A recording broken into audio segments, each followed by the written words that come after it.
The committee will come to order. After recognizing myself and my good friend, the ranking member, Mr. Berman, for 7 minutes each for our opening statements, I will recognize for 3 minutes the vice chair and ranking member of the subcommittee on Western Hemisphere, and then the chair and ranking member of the subcommittee on the Middle East and South Asia for their opening remarks. I will then recognize other members seeking recognition for 1 minute.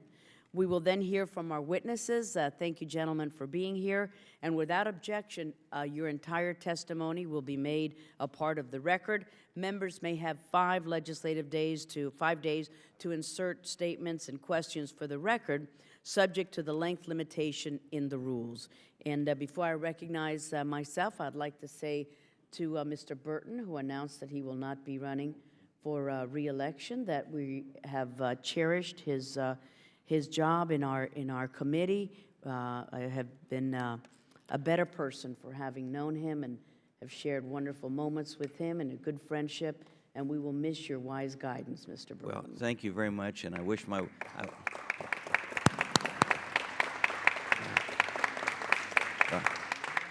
Thank you very much, and I only wish my wife were here to hear you say those nice things about me. And I want to say I want to miss all my Democrat buddies over there. I know they'll miss me.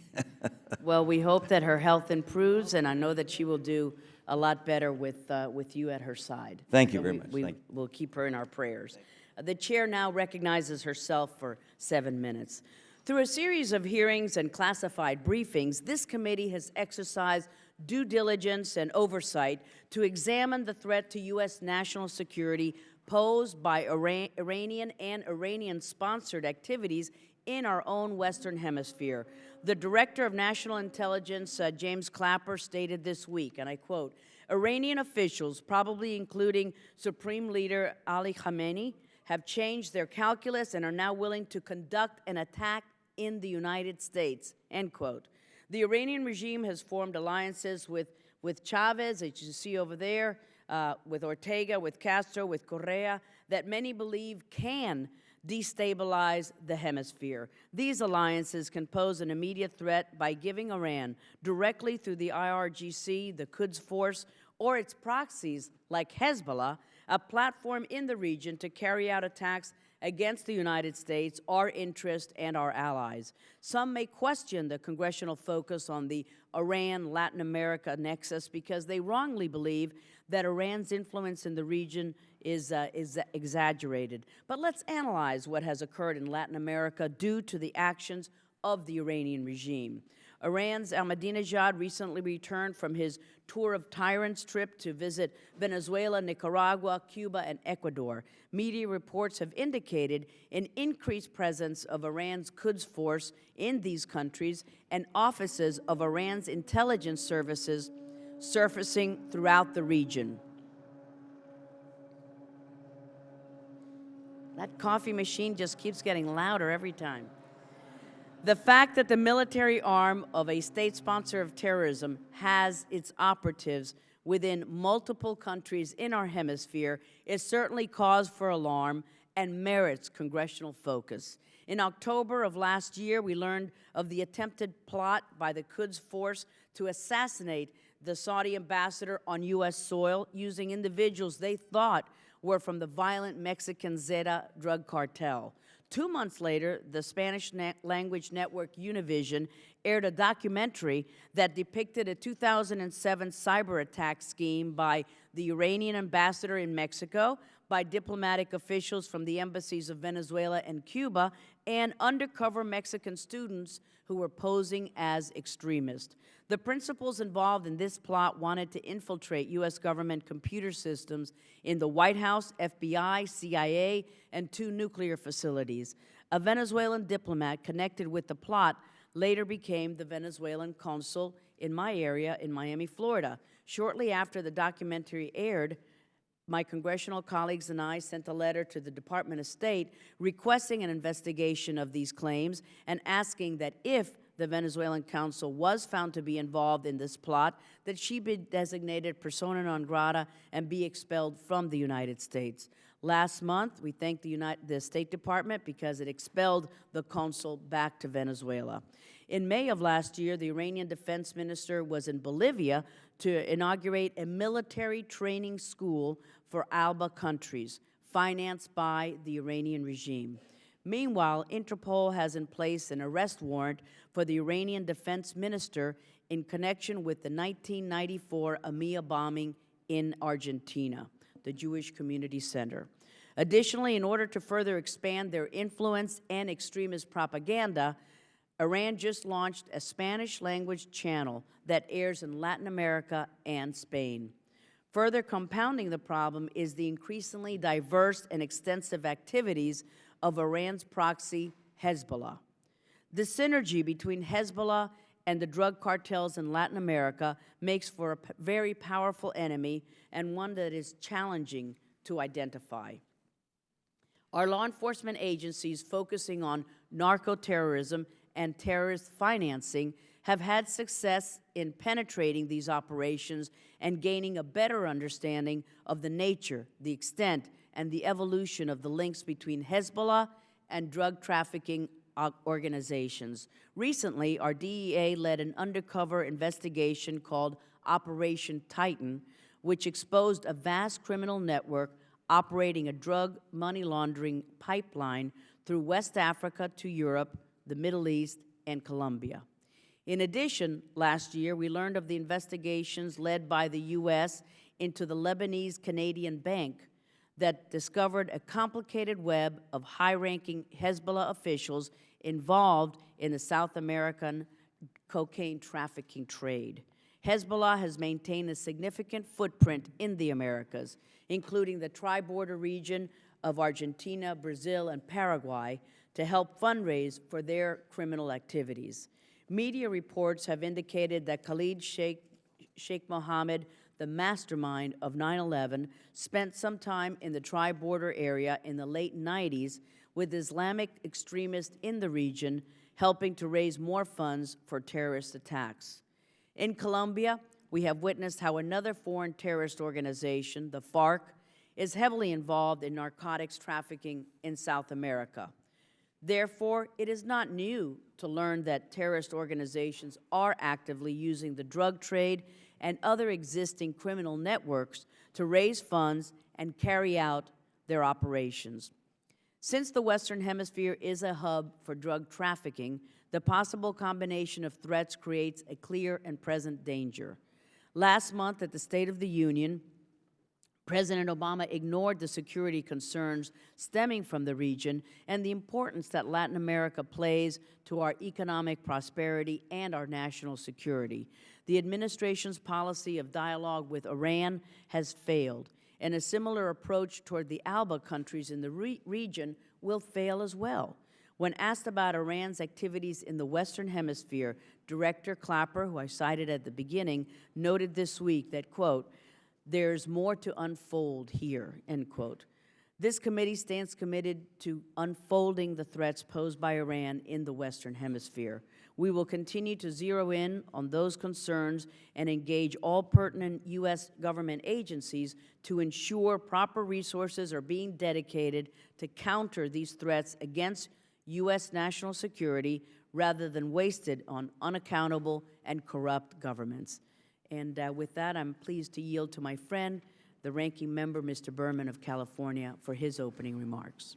Well, thank you very much, Madam Chairman. And before I start, I want to join you in expressing both my sadness and my appreciation to Dan Burton, our colleague for the entire time, I think, that I've been on this committee, and that's been a few years.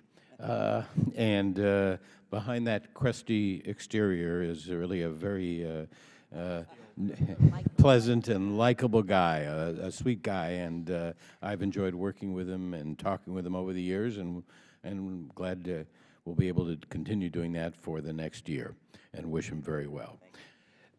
The behavior of the Iranian regime poses a significant danger to its own people, its neighbors, and the security of the United States. Tehran's pursuit of a nuclear weapons capability, its continued support for international terrorism, its abuse of basic human rights require the United States to maintain extreme vigilance in countering these threats. Though our goal has not yet been reached, thanks to the leadership of this Congress and the Obama administration, more pressure has been placed on the Iranian regime than ever before. The increasingly isolated government of Iran has extended its tentacles far and wide in search of friends and resources. Today, we'll investigate Iran's dealings in the Western Hemisphere and what these actions signify for the national security of the United States. President Ahmadinejad just concluded his 6th trip to the region, which took him to Venezuela, Ecuador, Cuba, and Nicaragua, where he apparently accrues frequent visitor points. I can only assume that if any of the remaining 31 countries in the region would have had him, he would have visited there too. The Ahmadinejad trip has clearly succeeded in causing a great deal of agitation in this country regarding the Iranian threat in our hemisphere, and suggests that our president is not suggestions that our president is not doing enough to counter it. From Ahmadinejad's perspective, that alone may have made his trip worthwhile. But political bluster on this topic is not harmless. I believe it does us all a real disservice by obfuscating what is real and what is not. As I've said before, given that the stakes are so high, it's critical we get this analysis right. Iran is arguably the foremost threat to United States interests in the world. A nuclear Iran would be a significant threat not only regionally but globally. I know that if Iran is in our neighborhood, they are up to no good. Iran was complicit in the horrific bombings of the Israeli embassy and the Jewish Community Center in Buenos Aires in the first half of the 1990s. The recent discovery of a twisted Iranian plot to assassinate the Saudi ambassador here in Washington is frankly not a mind-bending surprise. Add to this our intelligence community's assessment of Iran's increasing willingness to conduct an attack on U.S. soil, as our chairman has pointed out.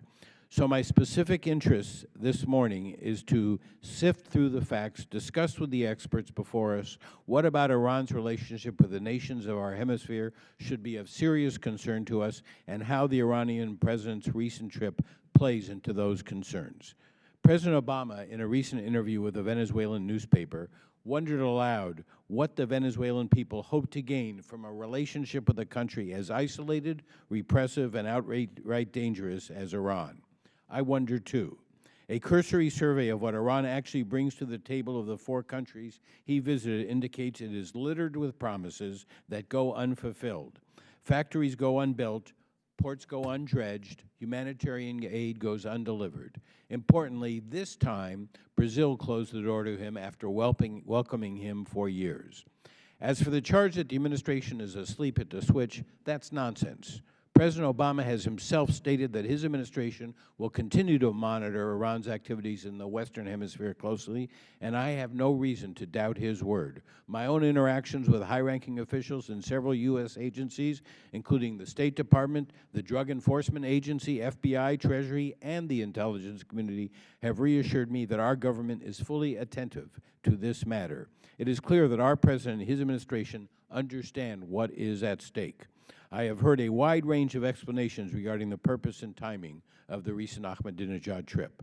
Some have painted it as a veritable invasion. Some say it was a visit from an isolated and beleaguered leader to another isolated and beleaguered leader, Chavez, to distract from both of their troubles at home.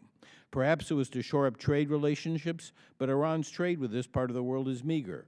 For example, Brazil's trade with Iran, by far the biggest in the region, only amounts to 0.4% of Iran's total trade.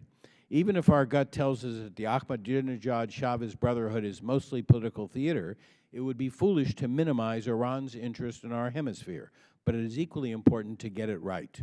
I strongly support efforts to solidify the rigorous sanctions regime against Iran in our hemisphere, but it seems to me that given the complexity of relationships with and among countries in our own hemisphere, a careless U.S. overreaction to the Ahmadinejad trip could harm that goal more than the trip itself. So what should we do? We should be alert to Iran's attempts to circumvent sanctions and to its efforts to curry favor with regional countries to loosen those sanctions.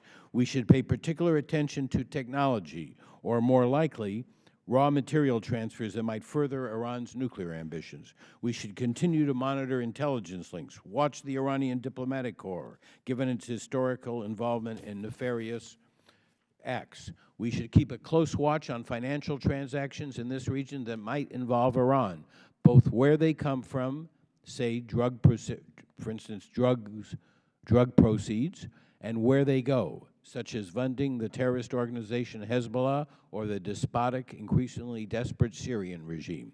The chaotic nexus of drug money and terrorism in this region deserve a close look, as it is a fertile place for bad things to happen on a significant scale. The best way to prevent Iran from gaining influence in the Western Hemisphere is to continue to strengthen our relationship with the vast majority of countries in the region who, when push comes to shove, will prefer good relationships with the United States over those with Iran. That means we need to be both watchful and smart and only shout when we need to. I hope we're up to the task, and I yield back. Thank you very much, Mr. Berman, for your statement. Mr. McCall of Texas, the Vice Chair of the Subcommittee on Western Hemisphere, is recognized. Thank you, Madam Chair, and I'd like to take a point of personal privilege and also say, Danny boy, what an honor it's been to serve with you, and you will be missed by all of us. Thank you. Madam Chair, I'd like to commend you for holding this timely and necessary hearing. For years, we have watched as Iran has stepped up its involvement in the Western Hemisphere. As Vice Chair of the Subcommittee on Western Hemisphere, I assure you that the threats from Tehran in our part of the world have not gone unnoticed and will not be unanswered. Whether it's financing terrorism, the foiled plot to use Mexican drug cartels to kill the Saudi ambassador, undisclosed direct flights between Caracas, Damascus, and Tehran, cyber plots against U.S. nuclear facilities, the launch of Iran's Spanish-language TV channel, or Ahmadinejad's cozy relationship with Hugo Chavez in Venezuela and the Castro regime in Cuba. Iran has repeatedly demonstrated that its goals are to intimidate America in its own hemisphere. And we know from Operation Titan that Hezbollah is tied to transnational drug trafficking organizations, a very dangerous and lethal combination. Just last week, Secretary of Defense Leon Panetta said that Iran is only a year away from producing a nuclear weapon. Our closest allies in the Middle East, the Israelis, have announced today that Iran can make 4 bombs by further enriching uranium that has already been stockpiled. And as a result, Iran is increasingly isolated in the world. The impact of these sanctions on its banks and oil industry has backed Iran into a corner. But clearly, Ahmadinejad sees Latin America as a new market for diplomatic and economic activity. Of course, he also sees the region as fertile new grounds for plots against the United States and our allies. As the chair has recognized, the Director of National Intelligence, James Clapper, recently testified that Iran may now be willing to conduct an attack on the United States. That is unacceptable. That a wounded and desperate Iran would be as brazen to use the Western Hemisphere as a staging ground for attacks against American citizens on U.S. soil. What I hope to get out of today's hearing is a keener understanding of Iran's capabilities and objectives in the Western Hemisphere, and to hear from our witnesses about what they think the Congress and the administration can do to counteract Iran's growing influence in our region. One proposal that I've introduced is a bill to designate the Iranian Revolutionary Guard Corps as a foreign terrorist organization, which would give the United States more authorities to go after them in this hemisphere. Madam Chair, with that, I would like to again thank you for your leadership on this issue, and with that, I yield back. Thank you so much, Mr. McCall, for your statement. And now we will hear from Congressman Engel of New York, the ranking member on the subcommittee on the Western Hemisphere. Well, thank you very much, Madam Chair. I'm glad our committee is holding this hearing. I too, want to congratulate my good friend Dan Burton. Dan is a member's member, collegial, and I cherish our friendship through the years, Dan. We're going to miss you, but we're going to enjoy this next year with you. This is important, what we're doing today. It's important to take a look at Iranian President Ahmadinejad's trip through the Western Hemisphere. It's important to ask the questions, why is he taking so much time to buzz through the region? What is Iran getting out of this? What are the 4 Western Hemisphere nations getting out of this? First, the bad news. Ahmadinejad has found like-minded souls in the leaders of Venezuela, Bolivia, Ecuador, and Nicaragua. In their dislike for the United States, the leaders of these countries are now willing to meet with one of the world's worst. You know the saying, the enemy of my enemy. More concerning, Iran's ties with Venezuela are opaque at best. It's hard to know what the Iranians are doing stomping around this South American country.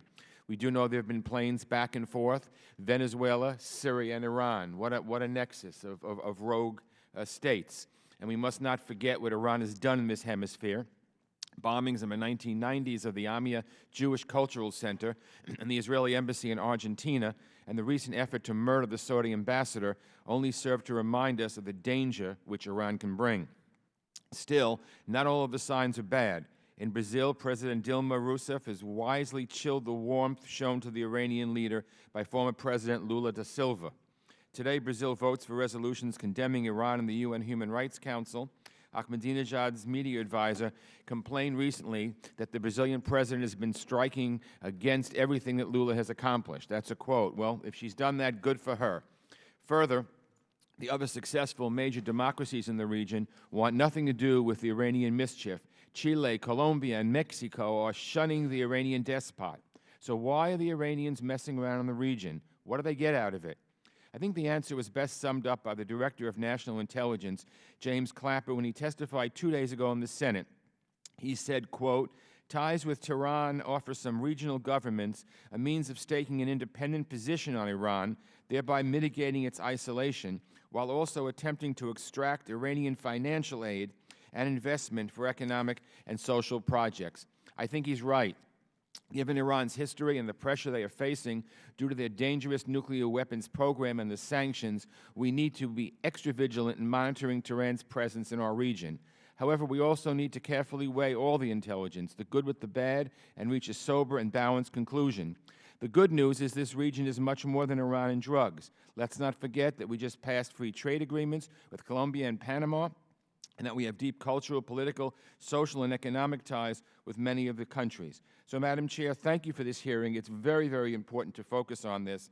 Thank you for focusing on Iran, and we'll continue to focus on them and keep an eye on the big picture in our region. I yield back. Thank you so much, Mr. Engel. And now we'd like to hear from Congressman Shabbat, the Subcommittee on the Middle East and South Asia Chairman. Thank you, Madam Chair. And before making my comments, I'd also like to include my best wishes to our colleague Dan Burton. I followed in his footsteps on this committee because he was the ranking Republican on the committee, and now I chair it. But thank you, and best wishes to you, Dan. And you're an Indianian, Hoosier, and I'm a Buckeye. And if we're not brothers, we're at least close cousins. So, wish you the best. Thank you. And thank you, Madam Chair, for holding this hearing. And as chairman of the Middle East and South Asia Subcommittee, I frequently hear about the threats posed by Iran and the global terrorist networks that it supports. The possibility, however, of an Iranian threat emanating from Latin America is particularly troubling. The threat posed by the Iranian regime take on new and more dire geostrategic significance when coupled with the potential for alliances with oppressive anti-American regimes in our own hemisphere. These regimes could in turn provide Tehran with additional bases of operations from which to assault American interests. This possibility is especially threatening in light of the recent Iranian terror plot here in Washington, D.C., which our intelligence community believes is evidence that the leadership in Tehran feels increasingly emboldened in its plans to undermine American interests and those of our allies. Director of National Intelligence James Clapper recently testified before the Senate Intelligence Committee that the Iranian leadership is now, quote, more willing to conduct an attack in the United States in response to real or perceived U.S. actions that threaten the regime, unquote. We are having enough trouble combating Iranian meddling on the other side of the globe. The last thing we need is for Tehran to be able to more easily threaten the American homeland and pose an even greater threat to the American people. This prospect harkens back to the days of the Cold War when all of a sudden we were no longer separated from our enemies by oceans, but faced threats in our own backyard. I hope our witnesses here today will be able to shed light on the threats Iran poses in the Western Hemisphere, as well as what steps the United States should take to mitigate these threats. Thank you, and I yield back, Madam Chair. Thank you so much, Mr. Shabbat, and Mr. Burton was reminding me we're all on different committees, and he's going to have the Fast and Furious hearing going on, and I know the Transportation Committee is marking up their big bill today, so we'll see a lot of our members not here today, but it does not mean that we don't care deeply about the topic. Thanks for that reminder, Mr. Burton. Mr. Ackerman is recognized. He is the ranking member of the Subcommittee on Middle East and South Asia. Thank you. But first, Madam Chair, I too would like to join in and pay my respects to Dan Burton, with whom I've slugged through the last 3 decades. Unlike Howard, I think under that exterior of a crusty, cantankerous old man is really a crusty, cantankerous old man. Dan, you have been an absolute challenge to us, but truly a delight and a treasure on this committee, and we are truly going to miss you. Tehran, it scarcely needs to be said, is up to no good. Iran's partnership with Venezuela, as well as its ties to Cuba, Nicaragua, and Ecuador, are rightfully of concern, and we should be closely monitoring development in these relationships to counter their efforts as sanctions busting, money laundering, regional subversion, and further development of the narco-terrorist infrastructure in the hemisphere. Iran's presence in the Western Hemisphere is totally lacking in legitimate economic or political interest. Unlike the nations in the Levant and the Arabian Gulf, which have for decades sought a security partnership with the United States to balance against the threat of Iranian radicalism, hegemonism, and subversion, the nations of the Western Hemisphere have no natural ties to Iran and do not fear us. The fact is, for almost all of them, the United States has been their partner in efforts to stabilize the region against the threats of subversion, terrorism, and external domination. So Tehran's outreach to the nations of the Western Hemisphere is justifiably met with suspicion and grave doubts about Iran's intentions. A nation that is the world's principal state sponsor of terrorism, that is responsible for the subversion throughout the Middle East, that has spent billions to avert Arab-Israeli peace through the most disgusting acts of terrorism, that every day for years has defied the clearly expressed will of the entire international community to meet its nuclear nonproliferation treaty obligations and come clean about their illicit military aspects of its military program, can't be accepted as a legitimate participant in this hemisphere's affairs. Iran is up to no good because that's what Iran is always up to. Iran is controlled by a radical theocratic dictatorship with grand ambitions and appetites, and these tyrants rightfully sees the United States as the principal impediment for their success, and they should. We are proudly the enemy of all the Ayatollahs seek to achieve. We are opposed to their dreams of hegemony in the Arabian Gulf and throughout the Middle East. We bitterly condemn their massive and ongoing violations of the rights of the people of Iran, and we will not allow them to destroy Israel or even attempt it. We will not allow them to control the region's natural resources and, by extension, the world's economy, and most importantly, we will prevail. We will win, and they will lose. Together with our allies and partners, we will ensure the peace and contain and ultimately see the Iranian threat crumble and dissolve. The mullahs' tyranny will end, and their system will join the Soviet communism on the ash heap of history. And in the meantime, we will be vigilant about these threats in our own backyard.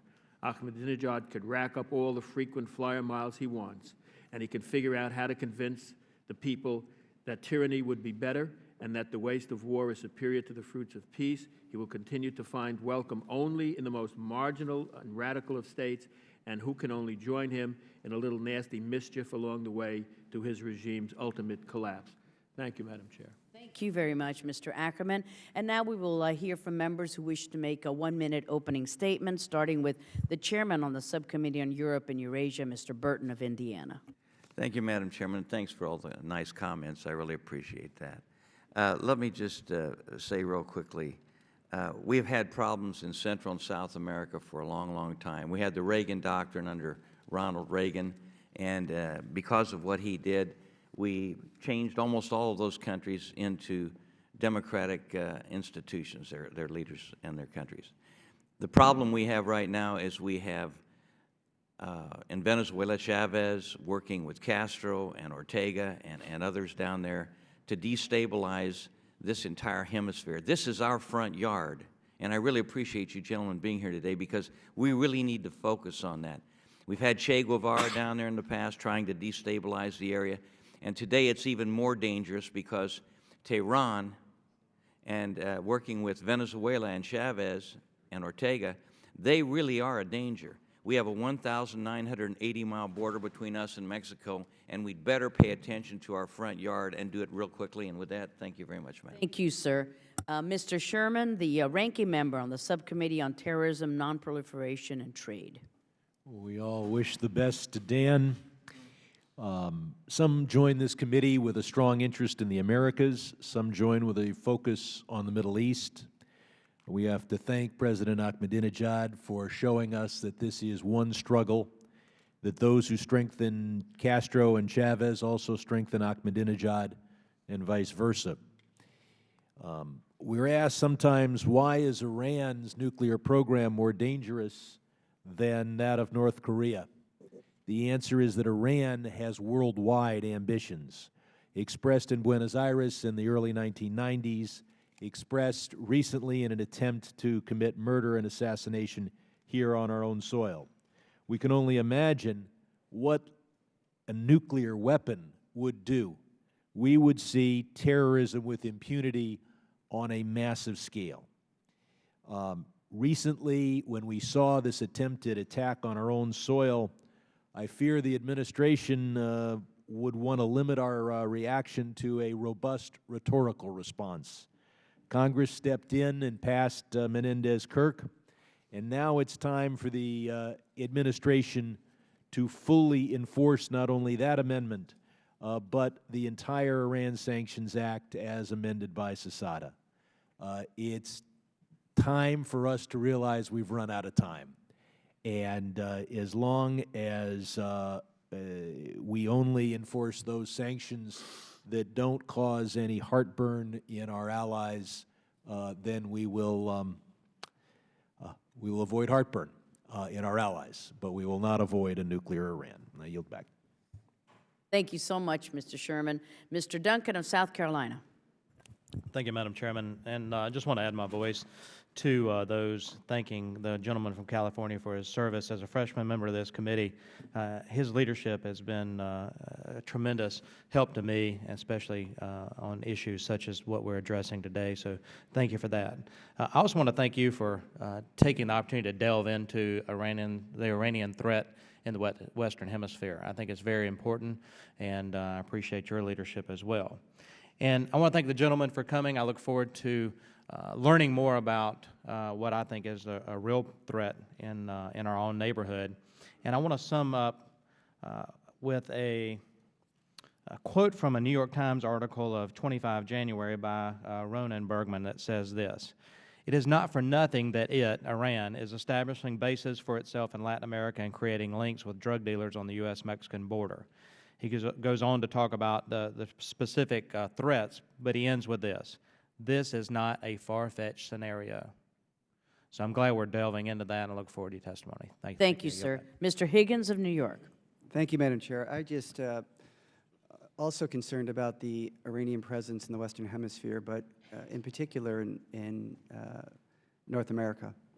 Hezbollah, the Party of God, is a Shia Muslim group committed to violent jihad. They act as a proxy for Syria, for Venezuela, and for Iran.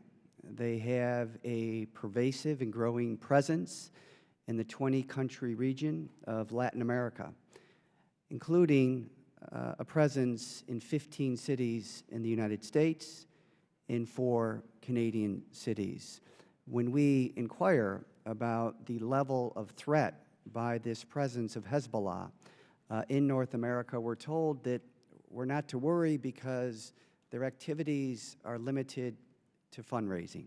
Well, that doesn't comfort me. And my sense is when you look at Hezbollah and their commitment to the destruction of the state of Israel, that's the near enemy. But the far enemy in their minds, in the Iranian Ahmadinejad's mind, is the United States. So I look forward to the testimony here and hope that we can drill down a little bit deeper and assess this threat because of the presence in North America. Thank you. Thank you, sir. Mr. Turner of New York is recognized. Thank you, Madam Chair. It's interesting when you look at what these people have in common: Ahmadinejad, narco-terrorists, and Hugo Chavez, an all-line communist. Their commonality of interest is their hatred for the United States, their hatred for truth, democracy, and freedom. So knowing that, we can proceed. Thank you. Thank you very much. Mr. Connolly of Virginia. Thank you, Madam Chairman. President Ahmadinejad's charm offensive here in the Western Hemisphere ought to be of concern to the United States. He repeatedly extolled the virtues of authoritarian regimes. You know, he talked about his dear brother, Hugo Chavez, when he first landed in Venezuela. He called Daniel Ortega in Nicaragua his brother president. He said to the Nicaraguan audience, "Among all of you, we're at home like brothers." He went on to say, "I feel like I'm with Iranians in Cuba." He was enormously happy to see the Comandante, healthy and fit. And, of course, it was very cordial to Rafael Correa in Ecuador, talking about the fact that Iran was presenting a message of love, affection, friendship, and solidarity with that great nation. Coupled with these flowery statements is an economic investment being promised by Iran that may yet produce results. It so far has had mixed results, but it needs to be of concern to the United States. This is our backyard, and the Iranian charm offensive is not just a superficial endeavor, it may very well represent something far more sinister and worthy of U.S. foreign policy consideration. With that, I yield back. Thank you, Madam Chair. Thank you, Mr. Connolly. Mr. Rivera of Florida. Thank you so much, Madam Chair, and I want to add my words of commendation to a great American patriot, Congressman Dan Burton, for his great service promoting freedom and democracy for many, many years. And I want to thank the witnesses for being here today. Look forward to their testimony. Throughout the last 3 years, we have continued to watch Iran expand its cooperation with state sponsors of terrorism and criminal organizations in our own backyard, while I believe the Obama administration has stood by idly as a spectator. Chairman Ros-Lehtinen so eloquently stated that Ahmadinejad's tour of Tyrants to Cuba was his 5th visit to the region since 2007, which I believe shows Iran's intentions in working with anti-American regimes to continue undermining the interests of the United States, which demonstrates how important it is for the Obama administration to work with Congress to develop a range of policy options to contain and prevent Iran's continued expansion into the region. This should include sanctions and law enforcement indictments against anyone seeking out economic and other arrangements with Iran. And with that, I'll yield back, Madam Chair. Thank you, sir. Mr. Cicilline? Mr. Murphy? Thank you very much, Madam Chair. Thank you for convening this hearing. As Mr. Connolly said, this is a great threat to the United States to have the President in our backyard, and the question is, what can we do about it? Clearly, their ability to play in Latin America is constrained by the potential generosity of their government. Our ability to crack down on Iran with sanctions, as supported by this President and this Congress, constrains their ability to be generous in their support to Latin America countries. Our ability to encourage dissent within Iran promotes many people in that country who have very bad feelings about the amount of money that goes abroad from Iran. Our ability as a country both to crack down on sanctions and to promote dissent clearly is at the top of the list of the tools at our disposal, and I look forward to the panel to give us additional tools. Thank you very much, Madam Chair. Thank you.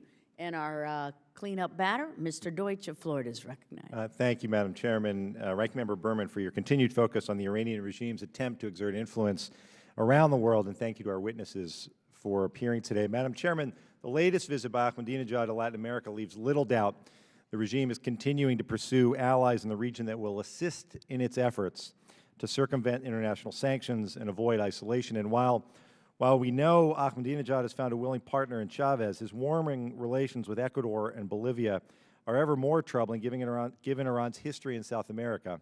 It is no surprise that the mastermind behind the AMIA bombing in Argentina and current subject of an Interpol red notice, Ahmad Vahidi, now serves as Iran's defense minister. And increasingly troubling is the long-standing and growing presence of Iran's proxy, Hezbollah, in the tri-border area.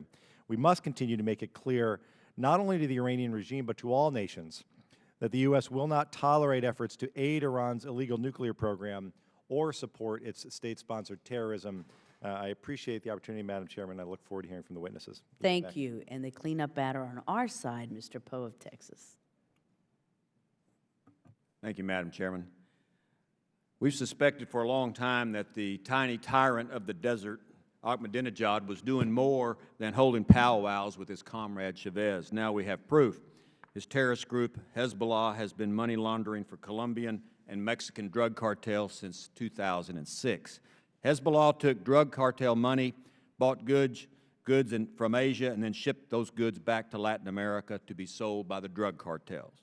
Hezbollah made $200 million a year off the scheme until our DEA got involved. Undercover agents met a Hezbollah drug trafficker in Bogota, and before long it led to a major Hezbollah money launderer. Last month, federal prosecutors in Virginia announced the indictment of Hezbollah operative Amin Jamana, who is now an outlaw on the run.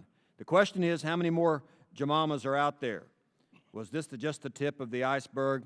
And of course, what are we doing about it? I yield back. Thank you so much. And now the chair is pleased to welcome our witnesses. First, we will hear from Dr. Norman Bailey, who's the president of the Institute for Global Economic Growth. Dr. Bailey previously served at the National Security Council and was the former mission manager for Cuba and Venezuela at the Office of the Director of National Intelligence. Next, we welcome Michael Braun, a managing partner at Spectre Group International. Prior to this position, Mr. Braun served at the Drug Enforcement Administration as the Chief of Operations. And I would like to welcome Michael Shifter, the president of the Inter-American Dialogue. Previously, Mr. Shifter directed the Latin American and Caribbean program at the National Endowment of Democracy for Democracy. Thank you. And finally, I would like to welcome one of our hometown heroes, Dr. Jose Azel. He's a senior scholar at the Institute for Cuban and Cuban American Studies at the University of Miami, go Canes, my alma mater, and has written extensively about the relationship of Iran, Cuba, and Venezuela. I'd like to remind our witnesses that your entire statements have been made a part of the record, and I kindly suggest that you summarize your remarks to no longer than 5 minutes each. And we will begin our expert testimony with Dr. Bailey. Push that little button there. Thank you very much, Madam Chair and members of the committee. Put the microphone directed a little bit closer to your mouth. Thank you. My testimony today is based upon a paper that was published actually yesterday by the American Foreign Policy Council. And even though it was completed less than a month ago, several events have taken place which have signaled, and they've all been mentioned by members of the committee, so I'm not going to go over them again, except to emphasize the appointment of General Henry Rangel, a notorious drug facilitator, as Minister of Defense of Venezuela. But all the other things that were mentioned have happened since then, so that both Iran and Venezuela have been signaling to the United States that they are a threat. We are a threat. They're saying we are a threat.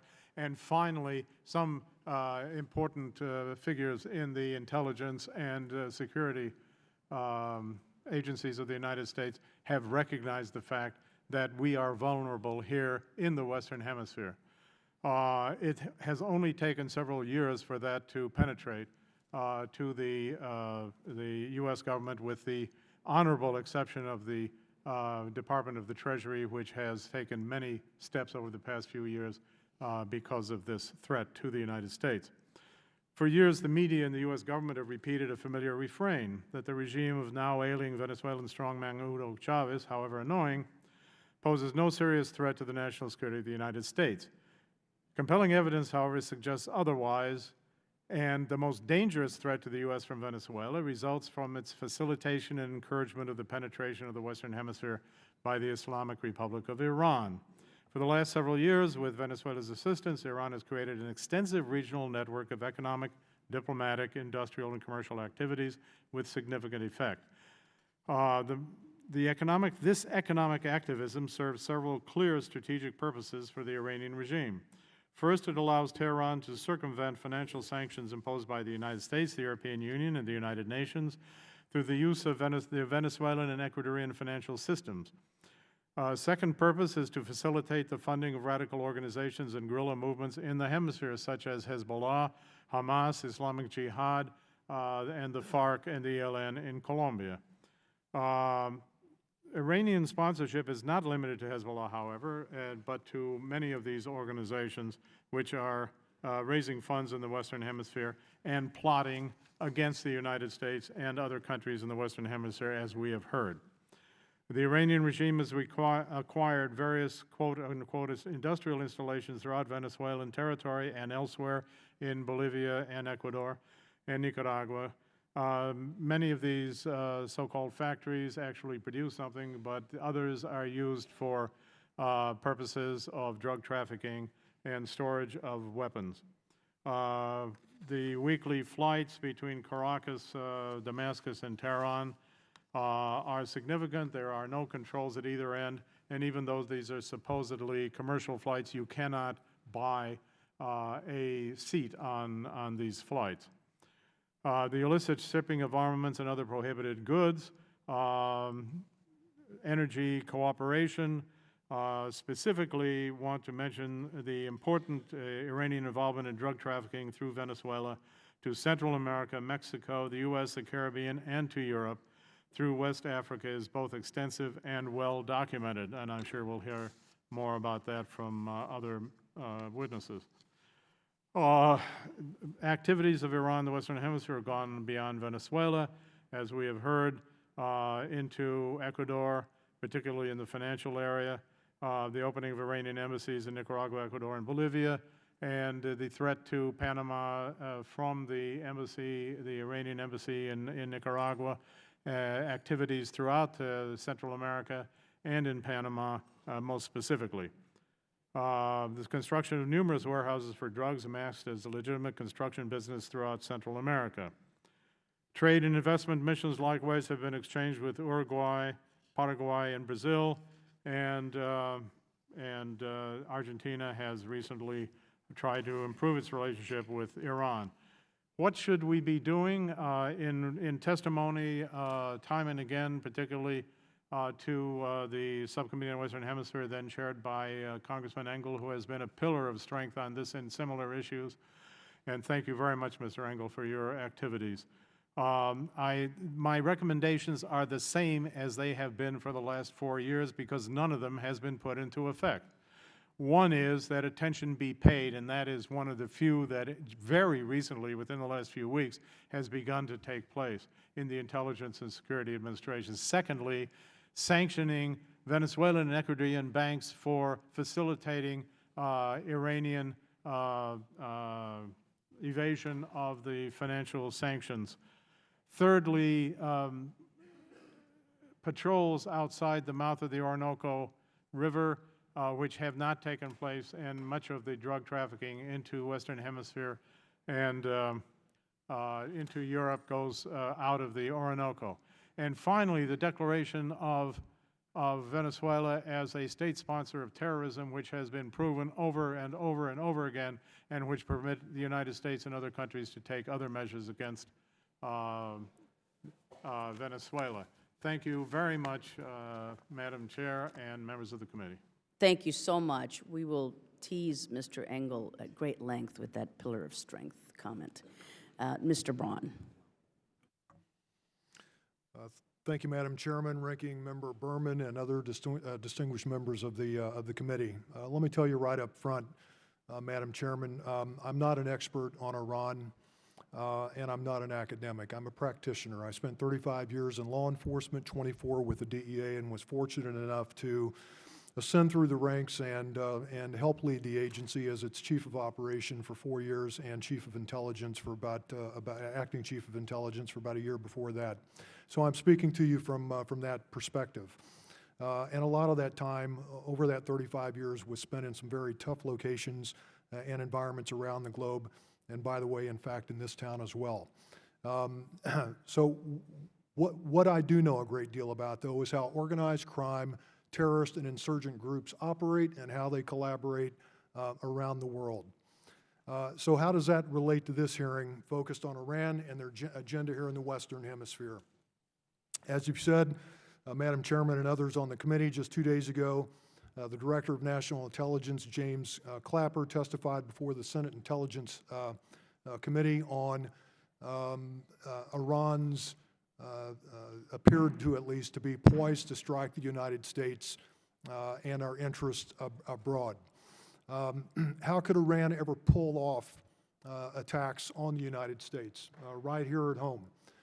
Well, I can assure you that if that day comes, two of Iran's proxies will be leading the charge. It'll be Quds Force and it will be Hezbollah.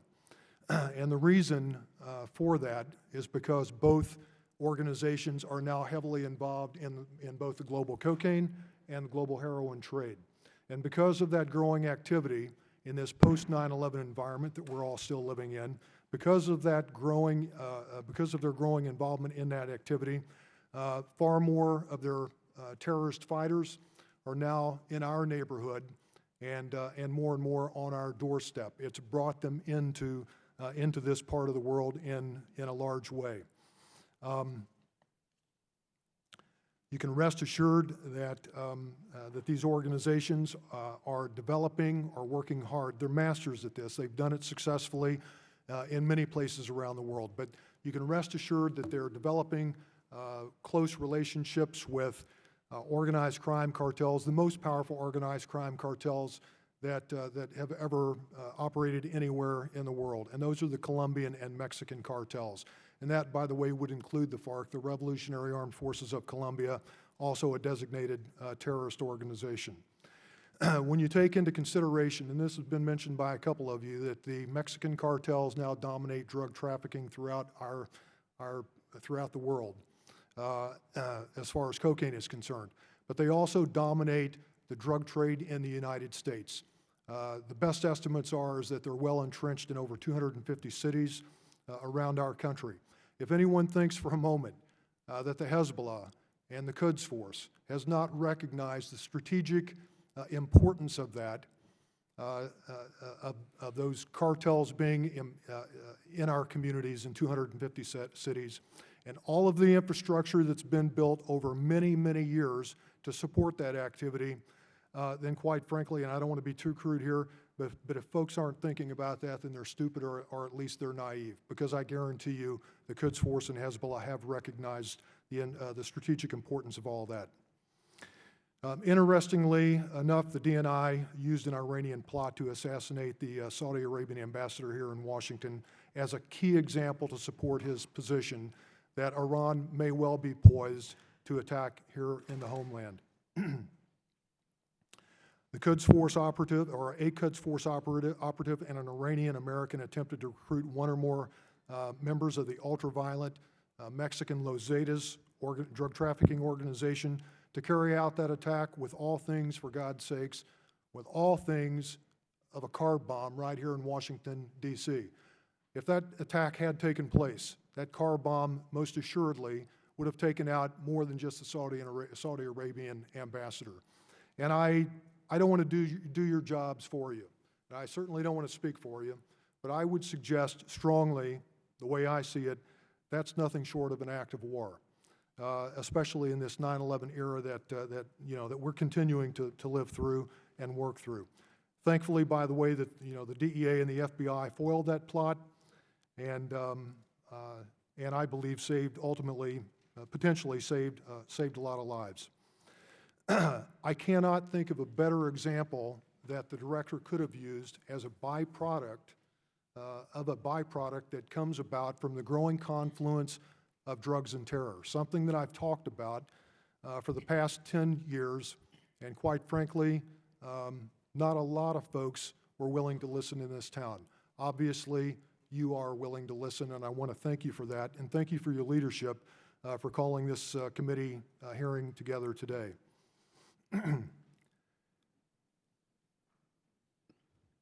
Thank you very much, sir.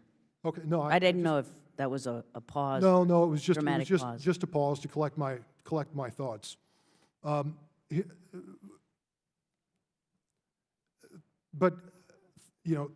thanks to that unwillingness and the growing drugs terror nexus, we now have far greater numbers of Quds Force and Hezbollah terrorists in our neighborhood and on our doorstep, as I've said. Finally, that same Quds Force that I've been talking about, that is obviously prepared to commit acts of war against us right here in our homeland, is also the same Quds Force that is holding the keys to Iran's strategic missile program, so many experts believe. So I think we need to be asking ourselves another very tough, important question as a result of that. Who's going to be holding the keys to Iran's nuclear arms program when that albatross hatches in the not-too-distant future? Thank you, ma'am. Thank you, sir. Mr. Shifter, welcome. Thank you very much, Madam Chair, and thanks to the Ranking Member Berman and all members of the committee. I'm very grateful for this opportunity. This is an issue that needs to be taken seriously. No one doubts the nature of the Iranian regime.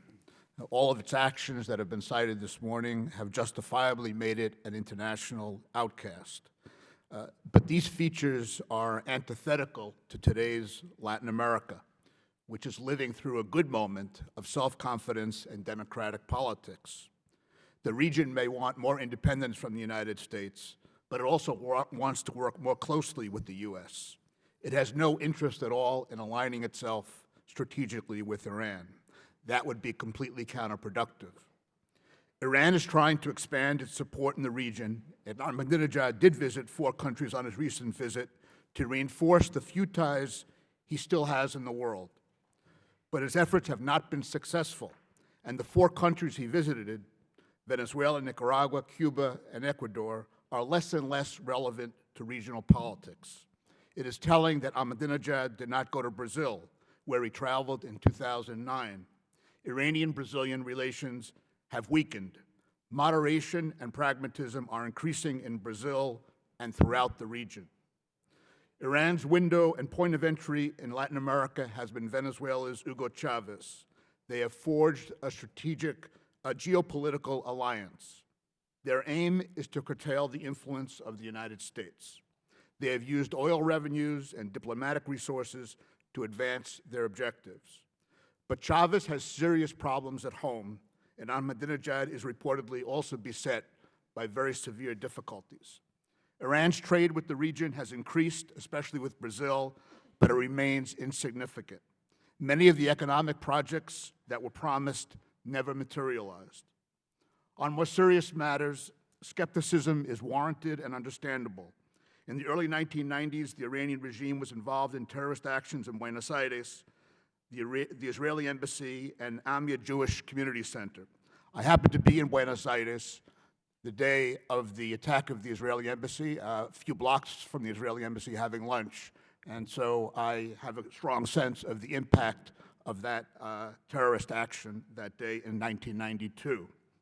In October, the U.S. accused Iranian authorities working with Mexican drug cartels of directing a plot to assassinate the Saudi ambassador in Washington.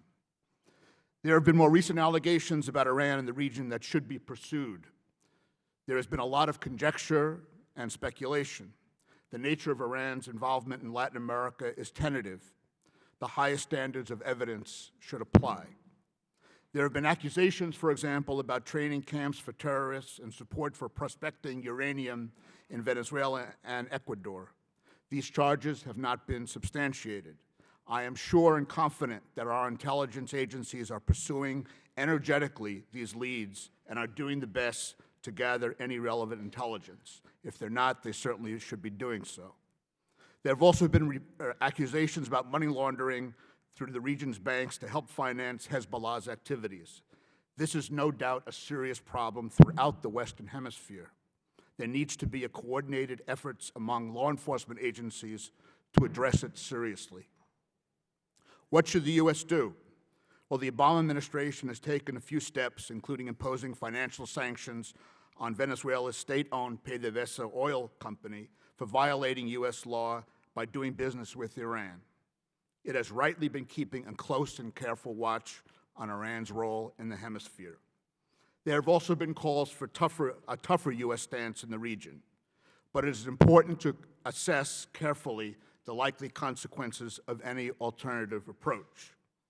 It is crucial that the U.S. consult closely with the major players in Latin America about Iran's role and the best way to respond. Ask our friends and allies what they think is going on. They surely would not want to risk their hard-earned peace and democracy by allowing the spread of terrorist forces in the region.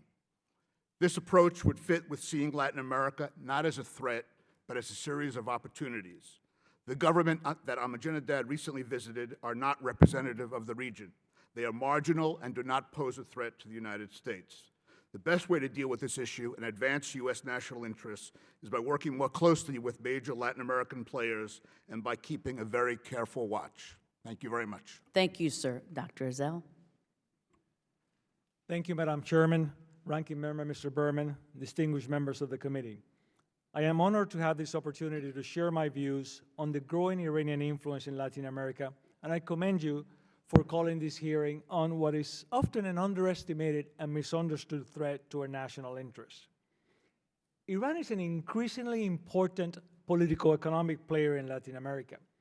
Its influence transcends geography, language, culture, and religion. At the heart of this growing Iranian influence is a peculiar trilateral configuration with Cuba and Venezuela. The basis of this rather eccentric alignment is not East-West political philosophy or a coalition based on congruent economic models or North-South ideological affinity. Even more perplexing, it is a strategic alliance that transcends profound theological differences. What then brings together Fidel Castro, a Marxist-Leninist atheist, Hugo Chavez, a putative socialist Christian, and Mahmoud Ahmadinejad, the product of Islamic fundamentalism? What allows the Iranian theocracy, so removed from Latin America by ethnicity, by customs and values, to play an increasingly influential role in our hemisphere? If we answer these questions in terms of the growing economic ties among these countries, and there are many, both licit as well as illicit and covert, we would be basing our analysis on a strict Western economic rationality. We would be mistakenly extrapolating our logical model to the likes of Castro's, Chavez, and Ahmadinejad. A second analytical mistake is to scrutinize Iran's influence in discrete country-by-country terms rather than in terms of the synergies and the symbiosis of the Tehran-Havana-Caracas alliance. We will further compound our error if we formulate U.S. foreign policy in similarly disconnected terms. As world events have repeatedly demonstrated, we eventually gain the Socratic insight that we know very little of the logical reasoning models of autocratic leaders. Although it may seem that way to us, these countries do not follow an irrational foreign policy. The analytical challenge for the United States is to understand in our cultural milieu actions arising in another. In the case of Iran, Cuba, and Venezuela, the unifying point seems to be a virulent hostility towards the United States, liberal democracy, and Israel. In other words, the Ahmadinejad-Castro-Chavez nexus is fundamentally an anti-American alignment, and as such, and I think this is critical, it follows its own logic and its own rules of engagement. The growing Iranian influence in Latin America, together with its Cuban and Venezuelan connections, should be understood in this context of an anti-American alliance determined above all other considerations to undermine U.S. national interest. Cuba and Venezuela have become the most strident defenders of Iran's nuclear ambitions, and the three countries have formed a strategic partnership to evade UN and U.S. economic sanctions. Moreover, Cuba's sophisticated intelligence and counterintelligence capabilities are reportedly shared with Iran and Venezuela. The Tehran-Havana-Caracas bloc speaks with a unified anti-American voice at the UN and other international forums in a concerted effort to undermine U.S. influence by any means at their disposal. In addition to these diplomatic maneuvers, the bloc seeks to increase U.S. economic costs in a variety of ways, from impacting the price of commodities to providing support for anti-American and terrorist groups, to collaborating with Russia and China in opposing U.S. initiatives, and of course, by Iran seeking to become a nuclear power. It is within the realm of the possible that should Iran succeed in deploying and developing its nuclear capabilities, Venezuela may seek deployment on its own territory. This geopolitical alignment, if it can be described as ideological at all, is based on an ideology of hate towards the United States, Israel, and democratic governing principles. Distinguished members, the formulation of U.S. foreign policy is often imbued with inherent tensions between policies anchored on our democratic values and policies based on our national interests. In this case, a rare congruence exists for clarity of purpose in a coordinated U.S. foreign policy that blends our support for democratic values with our national security concerns. First, our foreign policy should pay far more sustained attention to Latin America. And second, unambiguously, We should take advantage of this congruence of purpose to be unabashed and not timid in supporting our positions to the tyrants that threaten our national interest. Thank you. Thank you very much. Thank you to all of our witnesses for excellent testimony. I have a question for Dr. Bailey and for Dr. Ezell. Dr. Bailey, your former employer, the Office of the Director of National Intelligence, stated that Iran's leaders now appear willing to conduct an attack within the United States and is, quote, trying as well to penetrate and engage in this hemisphere, end quote. Do you agree with Director Clapper's assertions, and does Iran have the capabilities and the interest to use countries in Latin America as a platform to launch attacks against us here in the U.S.?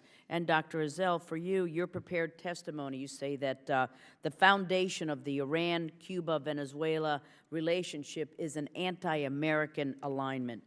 Because these nations actively work to undermine U.S. interests, what do you think we can expect in the future to be their chosen mode of aggression from this alliance against us in the United States? Would it be Iran's nuclear aspirations, Cuba's oil drilling program that just recently started, the upcoming Venezuelan elections, et cetera?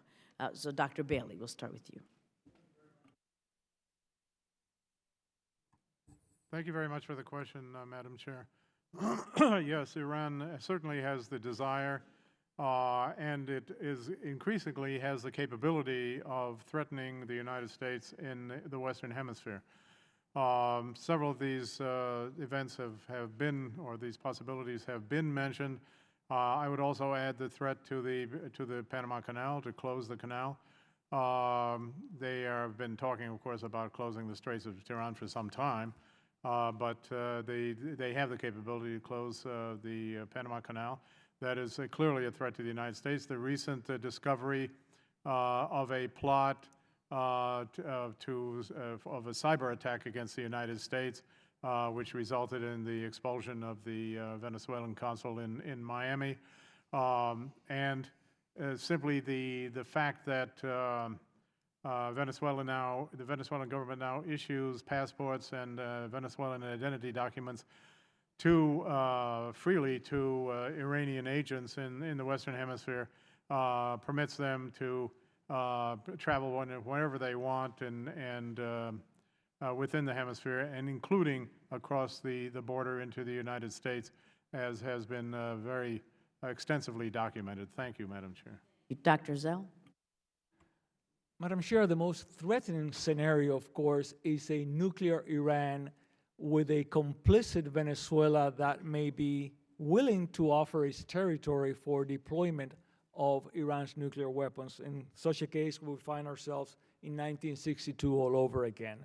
But in addition to that scenario, these countries are continuously using their influence in all the international forums to undermine U.S. influence everywhere and to increase our operating costs, whether it be by impacting the price of commodities or anything else. I am also particularly concerned with the sharing of intelligence. As we do know, Cuban intelligence and counterintelligence capabilities are exceptional, and they are reportedly sharing all that information with Iran. That is a very threatening scenario. Thank you. And Mr. Braun, the attempted ploy by the Iranian regime to use agents in the Mexican cartels to assassinate the Saudi Arabian ambassador in the U.S. was quite alarming. With your experience at DEA, do you believe that Iran's attempt to carry out a terrorist attack on U.S. soil is an isolated incident? Do you think that Hezbollah has a strategic interest in Central America and the southwest border? Madam Chairman, I would say that the Quds Force and Hezbollah, as I said earlier, are absolute masters at developing very close relations with existing criminal organizations throughout the world, whether they be powerful drug trafficking cartels, smuggling groups, money launderers, those that develop and provide forged documents, passports, and so forth. And they work very, very hard to conduct develop those relations. And by developing those relations, it provides them with the ability to operate far from home in our neighborhood, and as I said earlier, on our doorstep. There is no doubt in my mind that they have developed close relations, or relations, with groups like the FARC and some other Colombian cartels in Colombia. It's important to understand that one of many threats posed by that is the FARC's ability to routinely construct fully submersible submarines now that are capable of moving 8 to 10 tons of cocaine all the way up into northern Mexico. What else could be on those ships? They have obviously established, or at least attempting hard to establish, relations with the Mexican cartels right on our southwest border. For what reason? Because they or any other terrorist organization are not going to attempt to construct their own smuggling infrastructure into the United States. To answer your question, do they have designs on attacking us? I believe that they do have. As one of the congressmen said earlier, they're up to no good, and they've got the ability to do it thanks to their relations with cartels. Thank you very much. Mr. Berman is recognized. Well, thank you very much, Madam Chairman. At least initially for Mr. Shifter and Mr. Braun, a couple of questions. I clearly understand Iran's interest in its network with cartels, criminal groups, putting Quds forces closer to the United States and in sensitive areas. What are the governments that are playing with Iran? What is their interest, other than sort of a larger band of brothers joined together by a hatred or a dislike for the United States? What are they getting? Why is Castro and Ortega and Ecuador, why are the governments here playing with Iran? And I'll throw out a suggestion, but then I'd like you to comment. Is this Chavez's clout, not Iran's clout, that's getting them to go along with this agenda?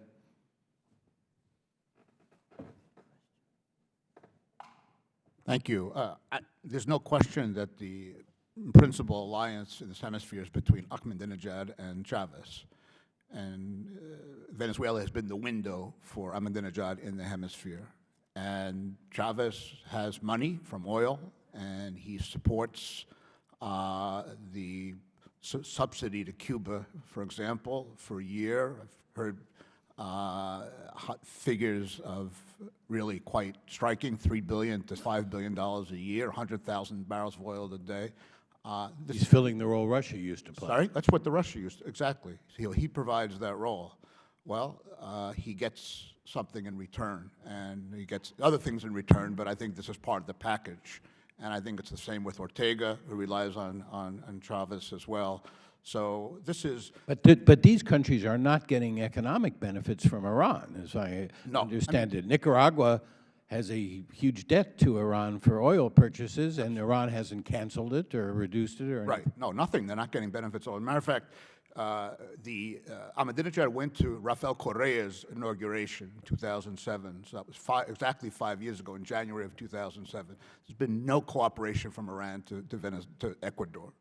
And I've consulted with Ecuadorian colleagues who are in the opposition to Correa. They don't like Correa, but they said there's just, it hasn't come through. There's been nothing that's been delivered, despite lots of promises.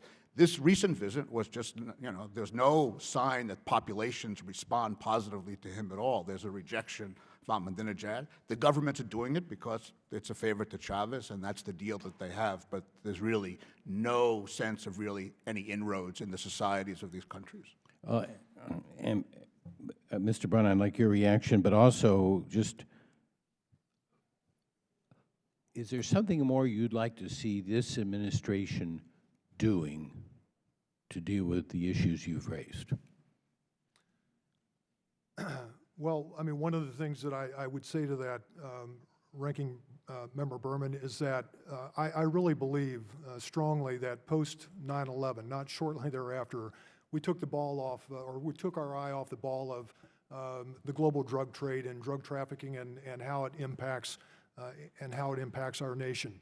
And consequently, the confluence of, or the confluence of drugs and terror began to grow, and it is growing now at speeds far faster than most in this town want to admit. I'm not saying that that's the case with this committee. Obviously, it's not, but it is moving at speeds far faster than anyone wants to admit. What we've got to do is we have got absolutely separate and distinct strategies, plans, and funding streams for counterterrorism and counter-narcotics. The two have come together. We're already behind the power curve. We need to put our strategies together. We need to, which would include obviously the funding that goes along with all that.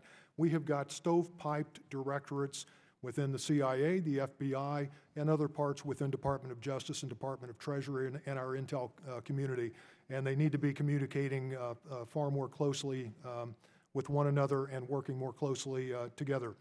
To answer the first question, though, or to make a comment, what's amazing, and I think it was you that said that when Ahmadinejad shows up in Venezuela, there are countless numbers of promises made for human aid and that like kind of activity, and it's never delivered. But what is delivered, what I see, is the building of organized criminal capacity in Venezuela, Bolivia, along our southwest border. That appears to me to be one of the most important things that come out of those meetings. If you look at the number of flights that are leaving Venezuela, loaded with cocaine, headed for the west coast of Africa, ultimately making its way into the soft underbelly of Europe through Spain, it is mind-boggling. It looks like a mass of red, with each one of those flights being a single red line. If you look at the collaboration between Venezuela and Bolivia on the drug trade, this is a multi-billion-dollar industry, and I, for one, believe that what it is doing is generating a great deal of contraband revenue that each one of these countries and organized crime throughout the region can tap into to move their agendas forward. My time is... Thank you so much, Mr. Berman. Thank you, sir. Mr. McCall, Vice Chairman of the Subcommittee on Western Hemisphere. Thank you, Madam Chairman. When I worked in the Justice Department on counterterrorism cases, Hezbollah, we were, obviously Al-Qaeda was the #1 priority, but Hezbollah, in many respects, has a greater sophistication by far. We were always concerned about the presence of Hezbollah, much heavier presence in the Western Hemisphere, more so than Al-Qaeda. But we always viewed them as more of a sort of terrorist financing support mechanism rather than an operational cell, for instance. Then the Saudi ambassador plot unfolds, and that's a bit of a game changer. Univision does this report on a cyber plot to attack the United States involving the Iranian ambassador. That became an eye-opener. I think, Mr. Braun, as you stated, counterterrorism and counter-narcotics the two have come together. And when you look at this quote from Hugo Chavez over here, Ahmadinejad and I are going into the basement now to set our sights on Washington and launch cannons and missiles. Now, he said that was a joke, but I fail to see that humor in that statement. In fact, there may be some truth to that statement. So my question is, have they made the transition from merely support to operational? I guess, Mr. Braun, you'd be the best person to start out on that. Well, I think they have. I believe, Congressman, they have made the transition, and I would say again that it has their ability, to execute is strengthened by the close relations that they are working hard to develop with very powerful organized criminal organizations in our neighborhood and throughout Latin America, as well as with designated terrorist organizations like the FARC. These groups allow them to operate freely in our neighborhood, and they're getting closer to our doorstep. And if we don't do something about it and really get serious about it, then again, I don't want to sound too crude, but I think there's going to be hell to pay at some date probably not in the not too distant future. Well, the conventional wisdom, when we get these briefings, I always ask the question, and they say, well, the drug cartels would never associate themselves with any sort of terrorist organization because they don't want the blowback that would be associated with that. And yet, Operation Titan, I think, pretty well revealed and underscored the fact that there is a relationship between the two. Well, there's an unequivocal relationship, and that is exactly why I believe General Clapper used the attempted plot or the plot to kill or assassinate the Saudi Arabian ambassador to the United States. The reason he used that is because he knew he could rely on it. It is not just some piece of intelligence or pieces of intelligence. It's intelligence and information that has been converted into evidence that would pass a judicial test in any federal courthouse in the United States. And we have the greatest system of justice in the world, in our federal courts system, and it's not an easy thing to get evidence admitted, as you well know, based on your past experience, admitted into a court of law. So there is an unequivocal connection. Let me just mention one thing about Operation Titan, anecdotally that will paint an absolutely clear picture on the amounts of money that are generated in the Hezbollah, supported and facilitated by Quds Force activity and the growing cocaine trade throughout Latin America. One small piece of that Op Titan initiative resulted in the delivery of a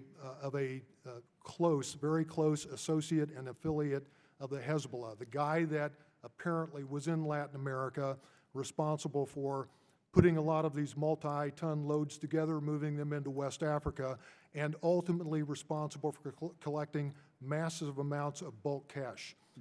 Part of that operation involved the delivery on the part of that money launderer to a DEA undercover operative, an agent that spoke fluent Arabic, of $36 million in cash. They were having a tough time moving it out of the Western Hemisphere and into Africa and beyond. That agent actually took delivery of $20 million in cash as part of that investigation. I want to make one more point because my time's running out, and that is the Revolutionary Guard, Quds forces, Iranian intelligence officers.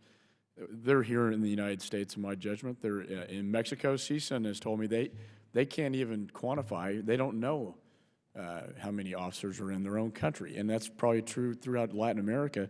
I think expelling these officers would be a very smart idea. I think designating the Revolutionary Guard as a foreign terrorist organization, which we were surprised they hadn't been, would be a helpful tool, I think, from a law enforcement standpoint. Would you agree with that? I would absolutely agree with it.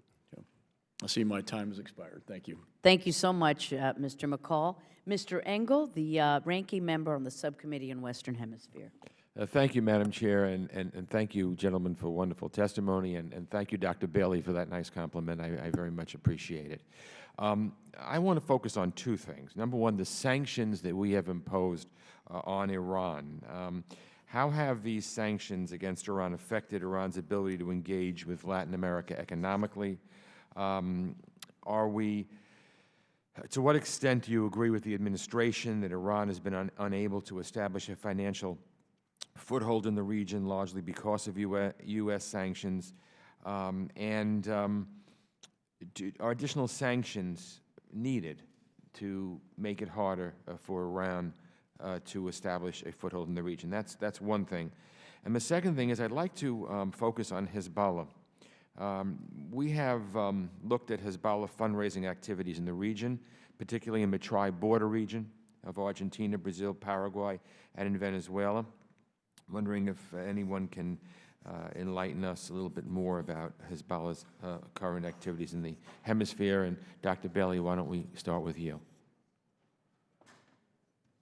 Thank you very much for the question, Mr. Engel. In the first place, as far as the financial foothold of Iran in the Western Hemisphere is concerned, It's primarily centered in Venezuela and Ecuador at this point.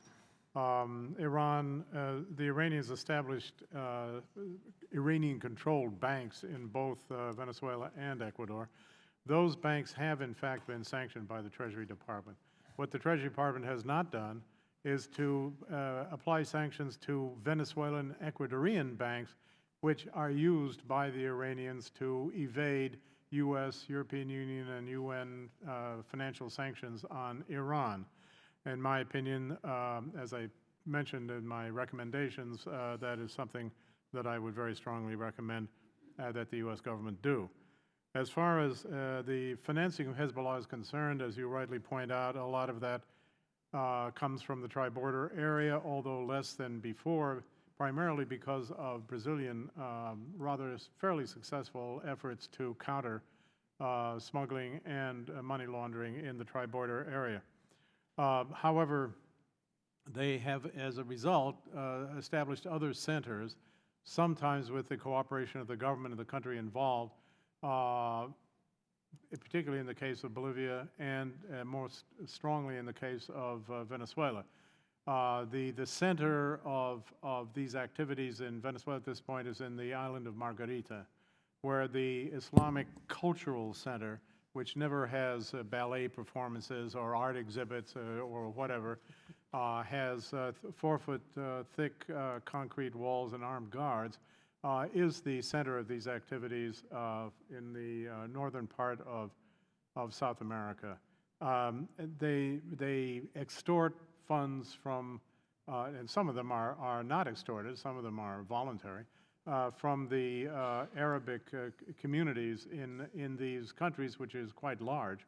But the main funding of Hezbollah and other terrorist organizations, Hamas and Islamic Jihad, at this point comes from what Mr. Brown is talking about, namely the alliance between the drug traffickers and the terrorist organizations. The drug traffickers make enormous profits, and the terrorist organizations provide security for them, and as a result, there is a symbiotic relationship between the two, which partially goes towards funding of the activities of Hezbollah and other terrorist organizations. Thank you. Mr. Shifter, I wanted to hear your comments on it. Thank you. I think that the sanctions regime has been effective in preventing the financial foothold, and there have been sanctions, as Norm Bailey mentioned. I think the enforcement could be maybe a little bit stronger, a little more coordinated, a little more sustained. It could do a little bit. And I think, like all governments, like our government, there are different agencies that are more active on enforcing the sanctions than others. So I think it's had some positive impact, but I think there could be more enforcement. On Hezbollah, my sense is that they have been involved in drug trafficking, smuggling arms, smuggling drugs, and the like in the region. I think that in terms of their control over cells in Latin America, it's an educated guess of the extent of it, but I think there's really not a lot of very reliable, credible information about how much we know. I think we should try to find out more. Dr. Braun, Mr. Braun, could you comment on what Dr. Bailey had said with the drug trafficking? Congressman, the one thing that I would add to the doctor's comments. I would go back to his comment of a symbiotic relationship that develops between very powerful drug trafficking cartels and terrorist organizations. That's an extremely important point because, well, you can take it a step further with respect to destabilizing already weak governments in many places around the world. When you have these two very powerful threats occupying the same place at the same time, like the tri-border area of South America, perhaps even some limited regions or areas of Mexico, in West Africa, and elsewhere, what you have is what results is a symbiotic destabilization of already weak governments. Because when the cartels are working hard with their corruption campaigns to undermine the rule of law, that further weakens good governance. Oftentimes they resort to attacks, physical attacks on security forces, further undermining already weak governance. But the terrorist organizations and insurgents are doing the same thing. So when either attacks government, it just weakens it that much more, and the other benefits just as much as, you know, the attacking force. And that, you know, we saw it in Colombia. We're seeing it all over West Africa and North Africa. We're seeing it in the Afghan-Pakistan region and elsewhere around the world. We have got to be doing more to keep these very powerful threats from building long-term relations. We've got to be getting them apart rather than allowing them to come together. Thank you, Madam Chair. Thank you so much, Mr. Engel. Mr. Shabbat, the chairman of the Subcommittee on Middle East and South Asia. Thank you, Madam Chair. At the end of last year, Iran introduced a new Spanish language television network, Hispan TV, to markets across Latin America. Are you familiar with that? Could you talk about potential sizes of the audience and what type of reception that this might be receiving now in the region or potentially in the future? And do you anticipate that it might have a significant effect on public opinion? Just anything that you could tell us about that, whoever wants to take that up. Anybody familiar with that? No, not familiar with the specifics of the programming or anything like that. I think we have to wait and see. But I did want to take a second, if I could, to address part of Mr. Berman's question earlier, having to do with the. Well, I don't know if I want to do that. But well, let me. If I have time, I'll come back to that. Does anybody know about the Hispan TV, Mr. Excuse me, Schiffer? I've heard about it, and I'm just frankly very skeptical that it's going to get much reception in Latin America. I mean, it's just starting. That's clearly what the Iranians have that intention, but I don't think there's going to be a lot of response in the region. Okay, all right. If you want to make it real quick, Mr. Hazel. Yeah, Well, absolutely. Go ahead, Mr. Brown. It's only the point that I try to develop that if we look for logic in these regimes, we're not going to find logic as we understand logic. This is about odium. This is about hate for the United States and democratic governing principles. Let us recall, for example, that in 1979, with the victory of the Islamic Revolution, Fidel Castro abandoned his long-term support for the Communist Party in Iran and embraced the Ayatollah Khomeini at that time. In his mind, the anti-Americanism of the Ayatollah trumped his anti-communist philosophy. So my point is simply that we should not look for the kind of logic that we employ in our analysis. Okay. Mr. Brown? Well, I would just say that I would agree with my co-panelist here to my left that in many places in Latin America, it probably won't take hold. But we have to remember that there are some locations in South America where you have a rather large Middle Eastern population, folks that have migrated from various locations in the Middle East, the tri-border area being one of those. Cumulatively, you've got several million folks with that kind of background, if you will, that are in Latin America. So I would be concerned that, and many of those folks, especially in the tri-border area, are young men between the ages of 16 to 25. They're disenfranchised. They have virtually nothing to their name. And that area, for one, has been a recruiting mecca for the likes of Al-Qaeda, Hezbollah, and Hamas for many years. So I'd be a little bit concerned about that, Congressman. Okay. All right. Thank you. Let me move on to something else. This potential, axis of evil, Iran, Cuba, and Venezuela. One of you had mentioned their cooperation with China and Russia, in so much as the thing that brings them all together is undermining U.S. interest there or around the world. What evidence or anything you could comment relative to Russia and China and their coordination or alliance or involvement here? Dr. Bailey? Yes, thank you for the question. As far as Russia is concerned, it is primarily interested in selling arms and has been selling massive quantities of arms to Venezuela particularly.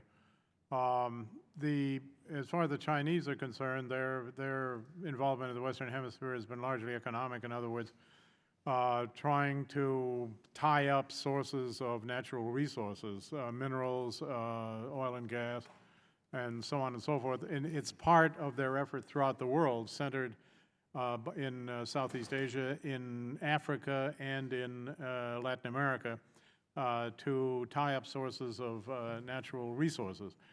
They have also made investments in various areas.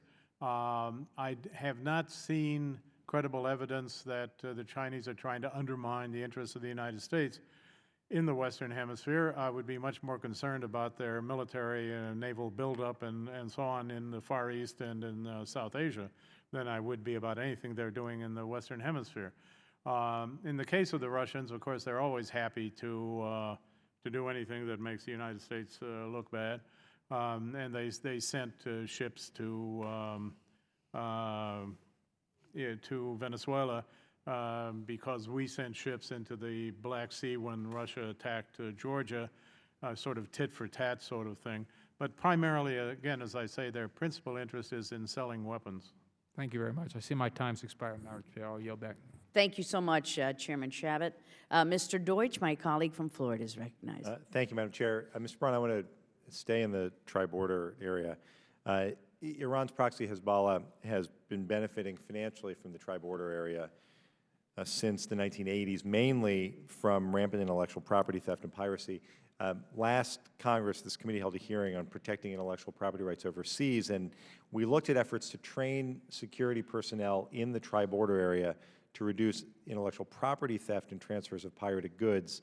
First, can you assess the current state of Hezbollah's efforts in the tri-border area? You talked some about the recruitment for terrorist groups. Could you speak specifically about Hezbollah and U.S. efforts to combat that? And secondly, in your opinion, are Hezbollah's activities in the region still mainly confined to fundraising and generating revenue, or is there a significant operational presence? Well, I think there's been a monumental shift, and much of this has to do with, quite frankly, with our success in prosecuting the global war on terror. Two things have happened. State sponsorship for terrorism has declined significantly. Even the amounts of money that Iran are pushing to the Hezbollah, it's not dried up, but it's not what it used to be. State sponsorship continues to decline, and we've done yeoman's work collectively, our government's security forces, in identifying and significantly disrupting the funding streams from very powerful private donors. So for those two reasons, many groups like Hezbollah and many other designated terrorist organizations, well over half on our FTO list now, are involved in one or more aspects of the global drug trade. In the tri-border area, really, it's where Hezbollah got its start. After 9/11, in a significant way, from that area, they were acquiring relatively small quantities or loads of cocaine. But what we were seeing, or what DEA was seeing just 8 to 10 years ago, was them acquiring 14, 15 kilograms of cocaine for $75,000 investment. It goes into a couple of suitcases with a passenger. Checked luggage ultimately makes its way into Europe or some other location where that $75,000 investment becomes $1 million in profit very quickly. And that has since grown at light speed into their wholesale involvement now of moving multi-tons of cocaine out of Latin America. Thank you, Hugo Chavez, and thank you, Evo Morales, for assisting them, but helping them move it into West Africa and then onward into Europe and other markets. Now, I can't speak about their involvement in the other kinds of activities, Congressman, that you're focused on, but could certainly give you some names of some folks that could help you. I appreciate that. Thanks. Mr. Shifter, I'd like to go back to a point you made earlier. You noted that Brazil was not on the itinerary of Ahmadinejad, and though maintaining overall positive relations, the U.S. and Brazil had some differences of opinion under President Lula, particularly Iran. Brazil's failed attempt to stave off last-minute sanctions at the UN through the fuel swap deal put them at odds with other Western powers. Because they were missing from the agenda, from the itinerary, do you see Brazil's policy now taking a new direction? And what influence, most importantly, what influence does Brazil, as the economic powerhouse of the region and a U.S. ally, have on countries like Bolivia and Ecuador that have chosen to strengthen their ties with Iran? Well, thank you. Well, Brazil is the regional power in Latin America, and it does have a strong influence. It's on the border with Bolivia. It has investments that's grown throughout South America, especially. So it's the political and economic powerhouse in the region. On Brazil's change, I think there's been some change. I don't want to overstate the change. There's still an economic relationship. Brazil is pragmatic. Brazil sells a great deal to Iran. That hasn't stopped. They sell a lot of food and other products to Iran. But there seems to be a distancing with the new government of Dilma Rousseff since she came in on January 1st from, a year ago with the Iranian. There's a different approach. There's a different style. She's doing things that the previous government wouldn't do. There was a backlash in Brazil politically to what Lula did. He went too far, so she's pulling back. So there is a difference there, but I wouldn't expect Brazil to sort of have a very confrontational posture towards Iran. So I don't want to overstate the change either. Thank you. Thank you, Madam Chair. Thank you, sir. Mr. Duncan of South Carolina. Thank you, Madam Chairman, and thank the witnesses for being here. Just a brief section of statement here. America is a friend and ally to many of our Latin American neighbors. We were the first to recognize and welcome Argentina, Peru, Chile, Colombia, and Mexico in the Community of Nations in 1822. We've had an excellent military support from our Latin American friends, both in World War II in Korea and most recently in Operation Iraqi Freedom. The U.S. possesses vital national security and economic interest in Latin America, and we strongly resent hostile foreign influence in our neighborhood that threatens the peace, security, and tranquility of our own interest and those of our allies. I think Dr. Bailey's written testimony states the issue succinctly when he says, Iran's penetration into the region and Venezuela's facilitation of it represents a real and growing security threat to the United States, as well as to the rest of the hemisphere. There are some who believe we should abandon the Monroe Doctrine. I could not disagree more, which is why I recently introduced H.R. 3783, the Countering Iran in the Western Hemisphere Act. This legislation requires the administration to detail the presence and activity of Iran, the IRGC and Quds Force, Hezbollah, and Hamas in the Western Hemisphere, and to craft a strategy in response to those threats that these entities face. Now, I want to be clear. This bill does not advocate imperialism, and we are not trying to build an empire. We are trying to protect American interests and those of our friends and allies here in our neighborhood, so to speak. Consider what we know and recap much of what is being said today. We know Iran has been building a diplomatic, economic, and security relationship within Latin America. We know Iran uses the IRGC directly and indirectly, its Quds Force and terrorist organizations such as Hezbollah and Hamas as tools of foreign policy. We know that Iran is a master chess player and recently expanded its public diplomacy outreach to Latin America with Hispan TV. We know that the recent DEA success of effectively shutting down the Lebanese central bank resulted in the indictment of a man at the center of the case who was charged with trafficking cocaine and laundering money for the Los Zetas Mexican drug cartel. Since our country has trouble securing our southwest border, this poses a serious concern. We know that the U.S. has sanctioned 23 Iranian financial institutions and the EU has instituted a ban on Iranian oil. We also know that as we tighten the noose around Iran, we also have assets in Latin America that make for easy targets for Iran: embassies, consulates, businesses, energy pipelines, cultural organizations, and the like. We know from Director of National Intelligence Clapper's recent testimony just this week on 31 January that some Iranian officials, probably including Supreme Leader Ali Khamenei, have changed their calculus and are now more willing to conduct an attack in the United States in response to real or perceived U.S. actions that threaten the regime. So knowing this and failing to take action to protect American interests is irrational and foolish. We have the opportunity to counter Iran's strategy and alliances in Latin America, and I exhort my colleagues to recognize the threat and seek to work together, united in our desire to protect American security interests. This includes working with our Latin American neighbors and our closest allies in the region. The question I have today is for both Dr. Bailey and Mr. Brown.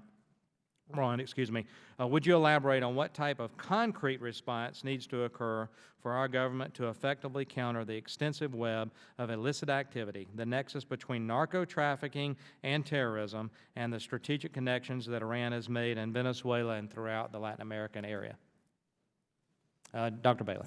Thank you very much for that question. I mean, one comment I would make to add to what Mr. Brown was talking about is that Iran has greatly reduced its contributions to Hezbollah and Hamas because of its own financial and economic problems. That makes those organizations even more dependent on drug trafficking revenues to keep up their activities. As far as the activities of Hezbollah particularly, as well as the other terrorist organizations in the Western Hemisphere, they have become, as Mr. Brown pointed out, very, very much operational, and that is being demonstrated almost on a daily basis.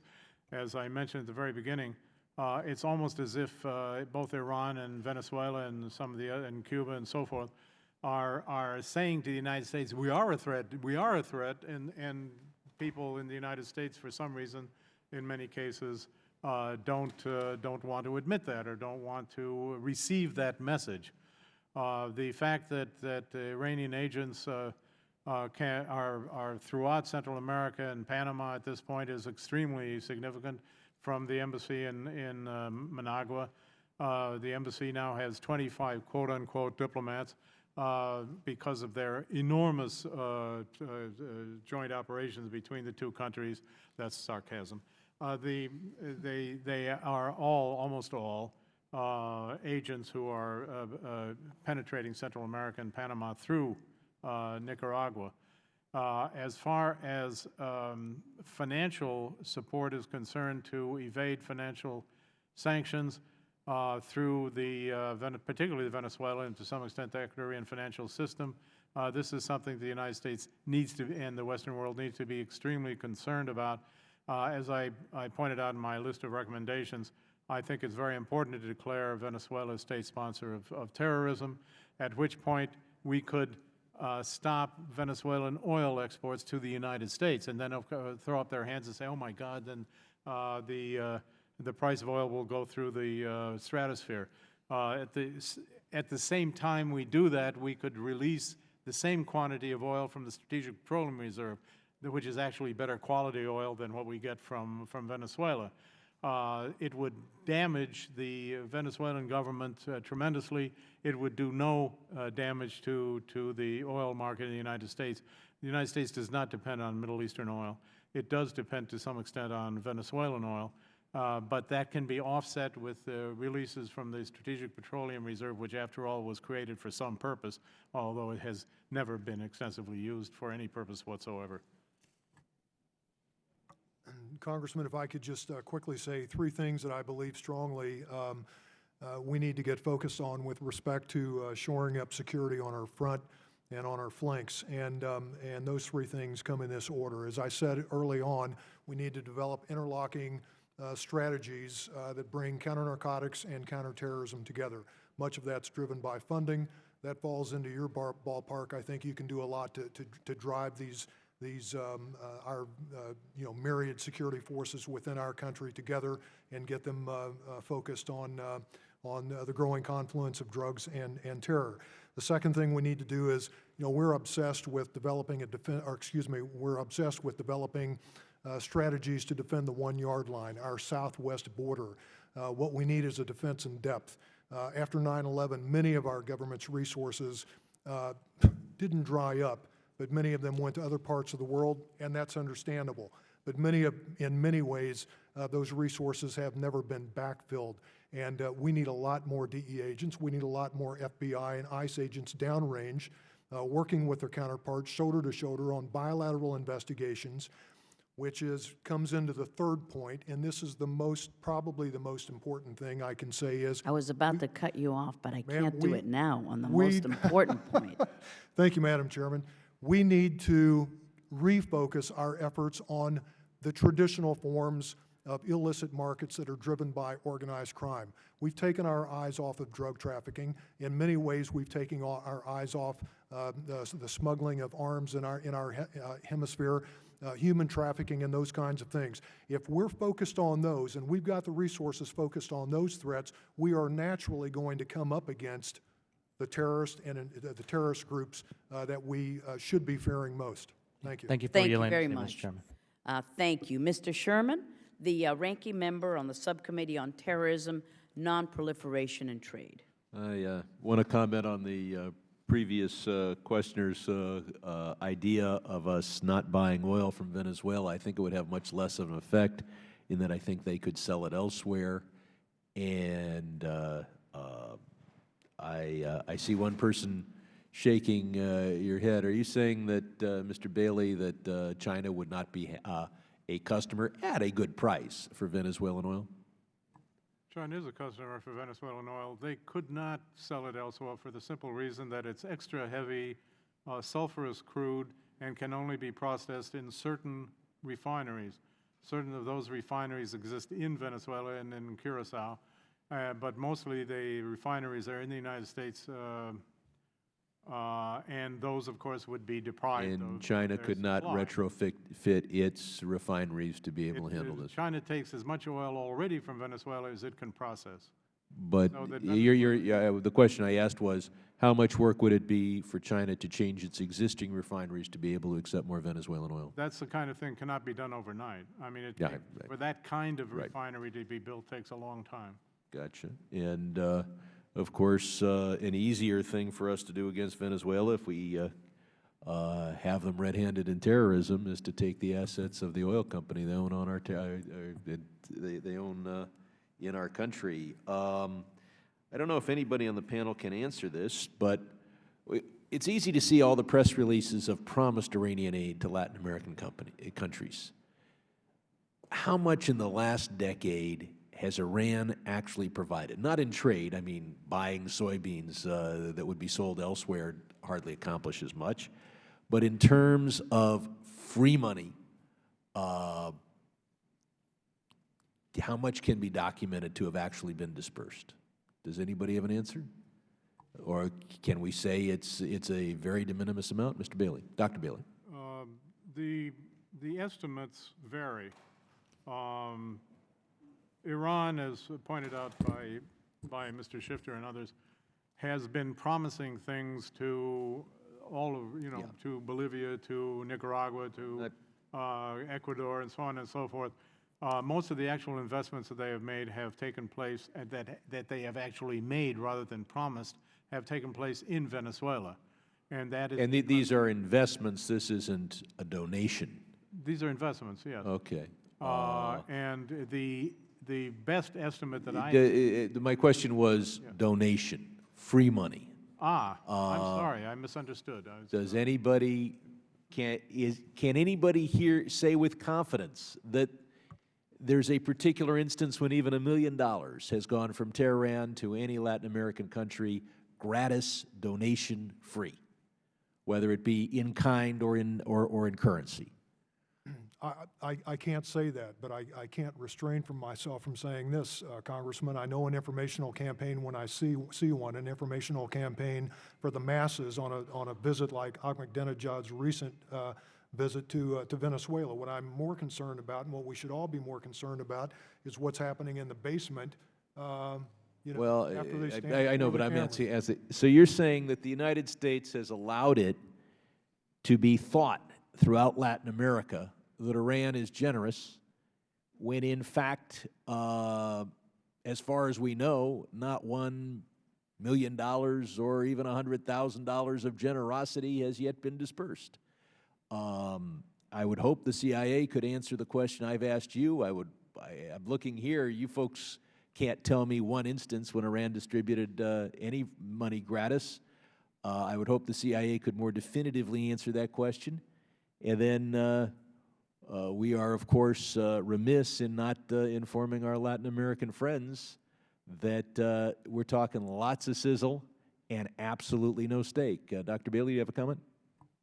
Yes, with reference to what the CIA is able to do and not able to do, one of the things I discovered very quickly when I was mission manager for Cuba and Venezuela in the Office of the Director of National Intelligence is that with two exceptions, Mexico and Colombia, our intelligence assets in Latin America can only be described as pathetic. That may be the case, but if we simply had an all-out campaign to say not one penny of aid is going from Iran to Latin America and let them prove it, as far as you four gentlemen know, they could not point to a single thing that they've done to help poor people or economic development in Latin America. That is correct. And if you can't point to anything, we'd sure like to be able to say that nobody can point to anything. And if they surprise us and point to anything, it'll be so small that none of the four of you have been able to find it, and the CIA couldn't find it either. I think your statement is absolutely correct. Okay. I believe my time has expired. Thank you so much. Mr. Rivera, Florida. Thank you very much, Madam Chair. I have a question for Mr. Shifter and then a couple questions for Dr. Bailey and Dr. Sebel. We'll start with Mr. Shifter. During several of the statements that have been made throughout the morning by many of my colleagues, they've laid out in detail recent actions by the Iranian regime and by Hezbollah in our hemisphere, both in their opening statements as well as in the question and answer period. Some of those that were cited included the Saudi ambassador plot, the Mexico plot uncovered by Univision, which resulted in, as you well know, the expulsion of the Venezuelan consul, the Lebanese-Canadian bank case. However, as I've noticed in the responses to those questions or to those comments by many of my colleagues, and even in your testimony, you've stated that the charges of Iran's influence in the hemisphere have not been substantiated or perhaps exaggerated. Is there any further proof, or what further proof would we need to substantiate the fact that Iran is attempting in Latin America to run counter or at least destabilize or hurt U.S. interests? Thank you, Congressman. There are clearly some things that are cited in the testimony, including the attempted assassination of the Saudi ambassador, which are real, and which there is evidence and should be of enormous concern. I think what the challenge is to separate what is substantiated with what is speculation and conjecture. And there has been a lot of conjecture that I cited in my testimony about training of terrorists and other things. Well, let's just talk about conjecture and citing of evidence. Let's stick to the U.S. intelligence community and the law enforcement community. Right. Is there anything on their part that they have brought forward that you believe is conjecture or unsubstantiated? No. On the U.S. intelligence and law enforcement community, no.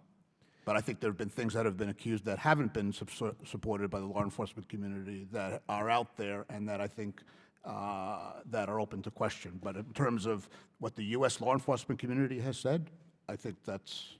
And what would you say are the more egregious examples coming from U.S. intelligence and U.S. law enforcement? What would be egregious examples? I mean, where there would not be conjecture, where it would be substantiated.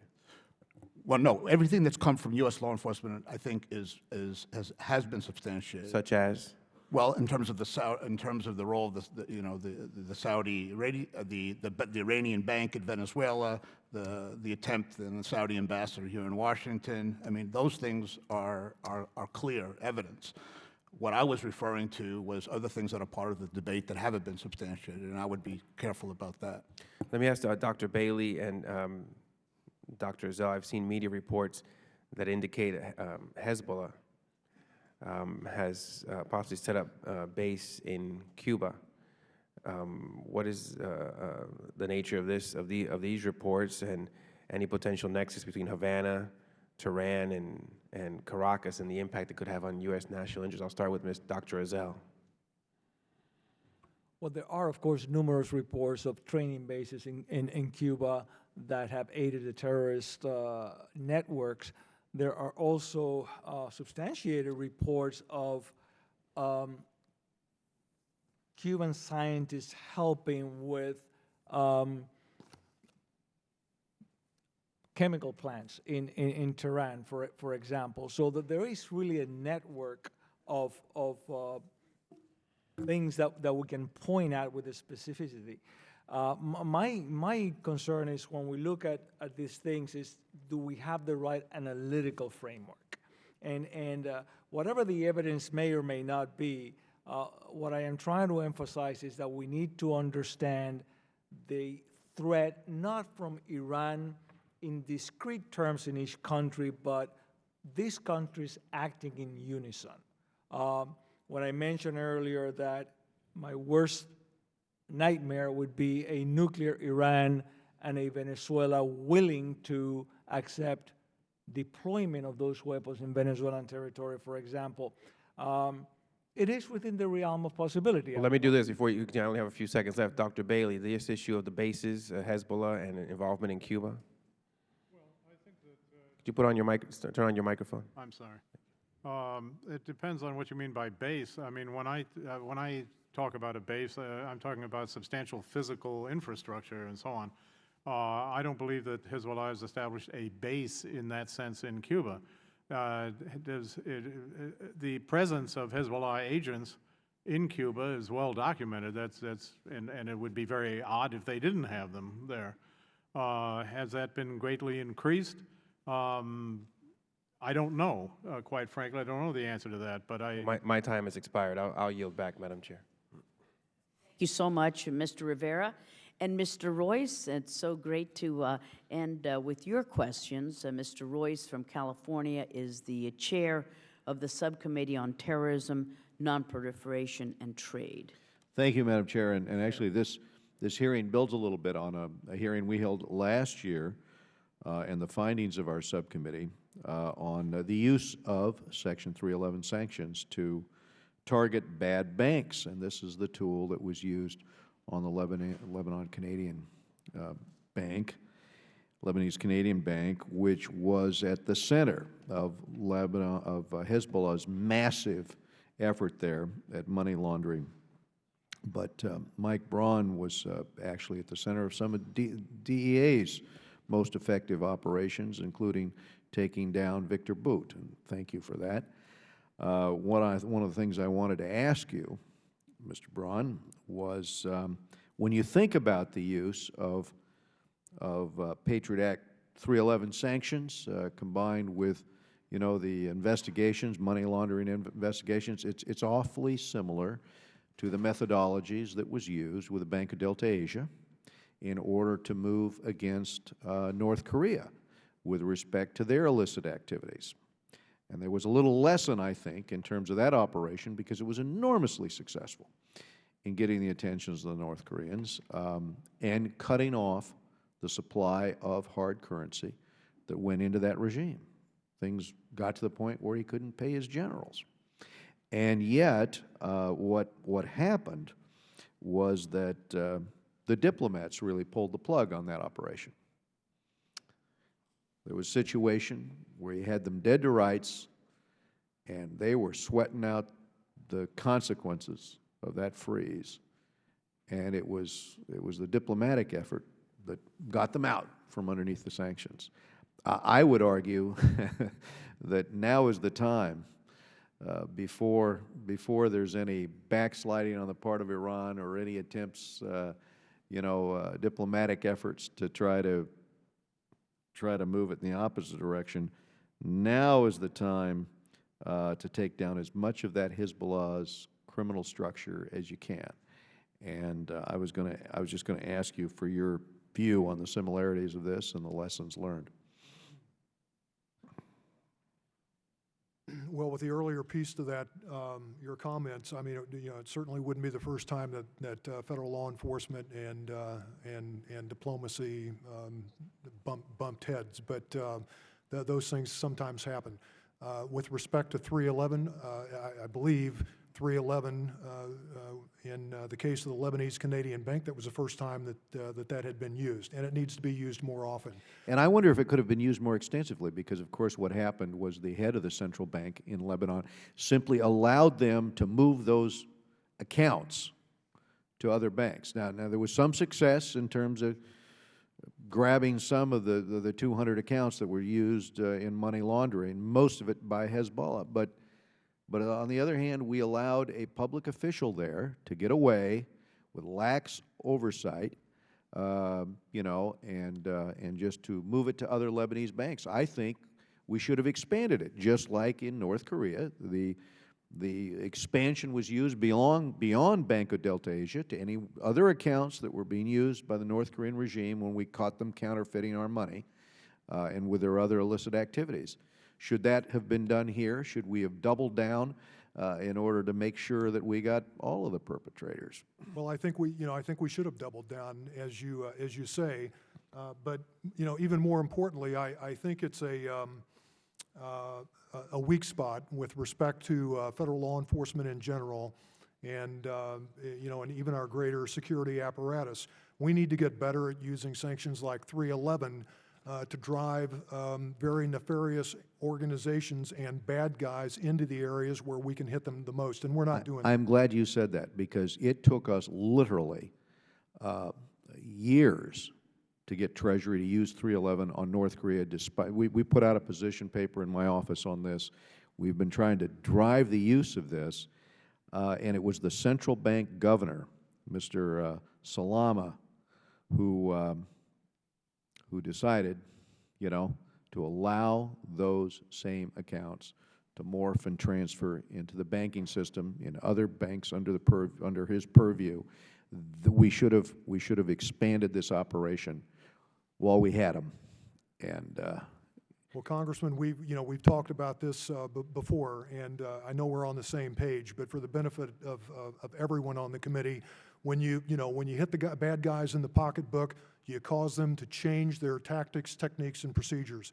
Anytime you cause them to change their TTPs, they become more vulnerable. They become more vulnerable, we become more successful. It's something that should be used far more often than it is. one last point.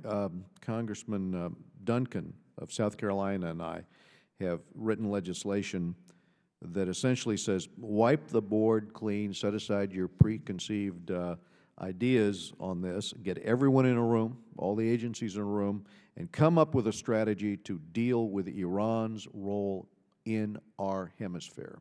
And I was just going to ask you in closing, putting DEA and other law enforcement on this case, mandating that everybody be a part of it, and coming up with a plan to deal with it. What would you think of that strategy? I think it would be a great strategy, and it's not Congress's job, but somebody needs to herd the cats. We need to get the right folks into the same room and develop again robust interlocking strategies and plans to affect the kind of impact that you're talking about. That's what we've got to do. Get the agency and the DEA together on this. Well, thank you very much, all of you, for your testimony today. Thank you, Madam Chair. Thank you, Mr. Royce. Those are excellent suggestions. I think we have some good action items about what we could do to help coordinate before it's too late. Let's wake up. Thank you so much, gentlemen. Thank you for expert testimony, and thank you to our audience as well for helping us along. And with that, our committee is now adjourned.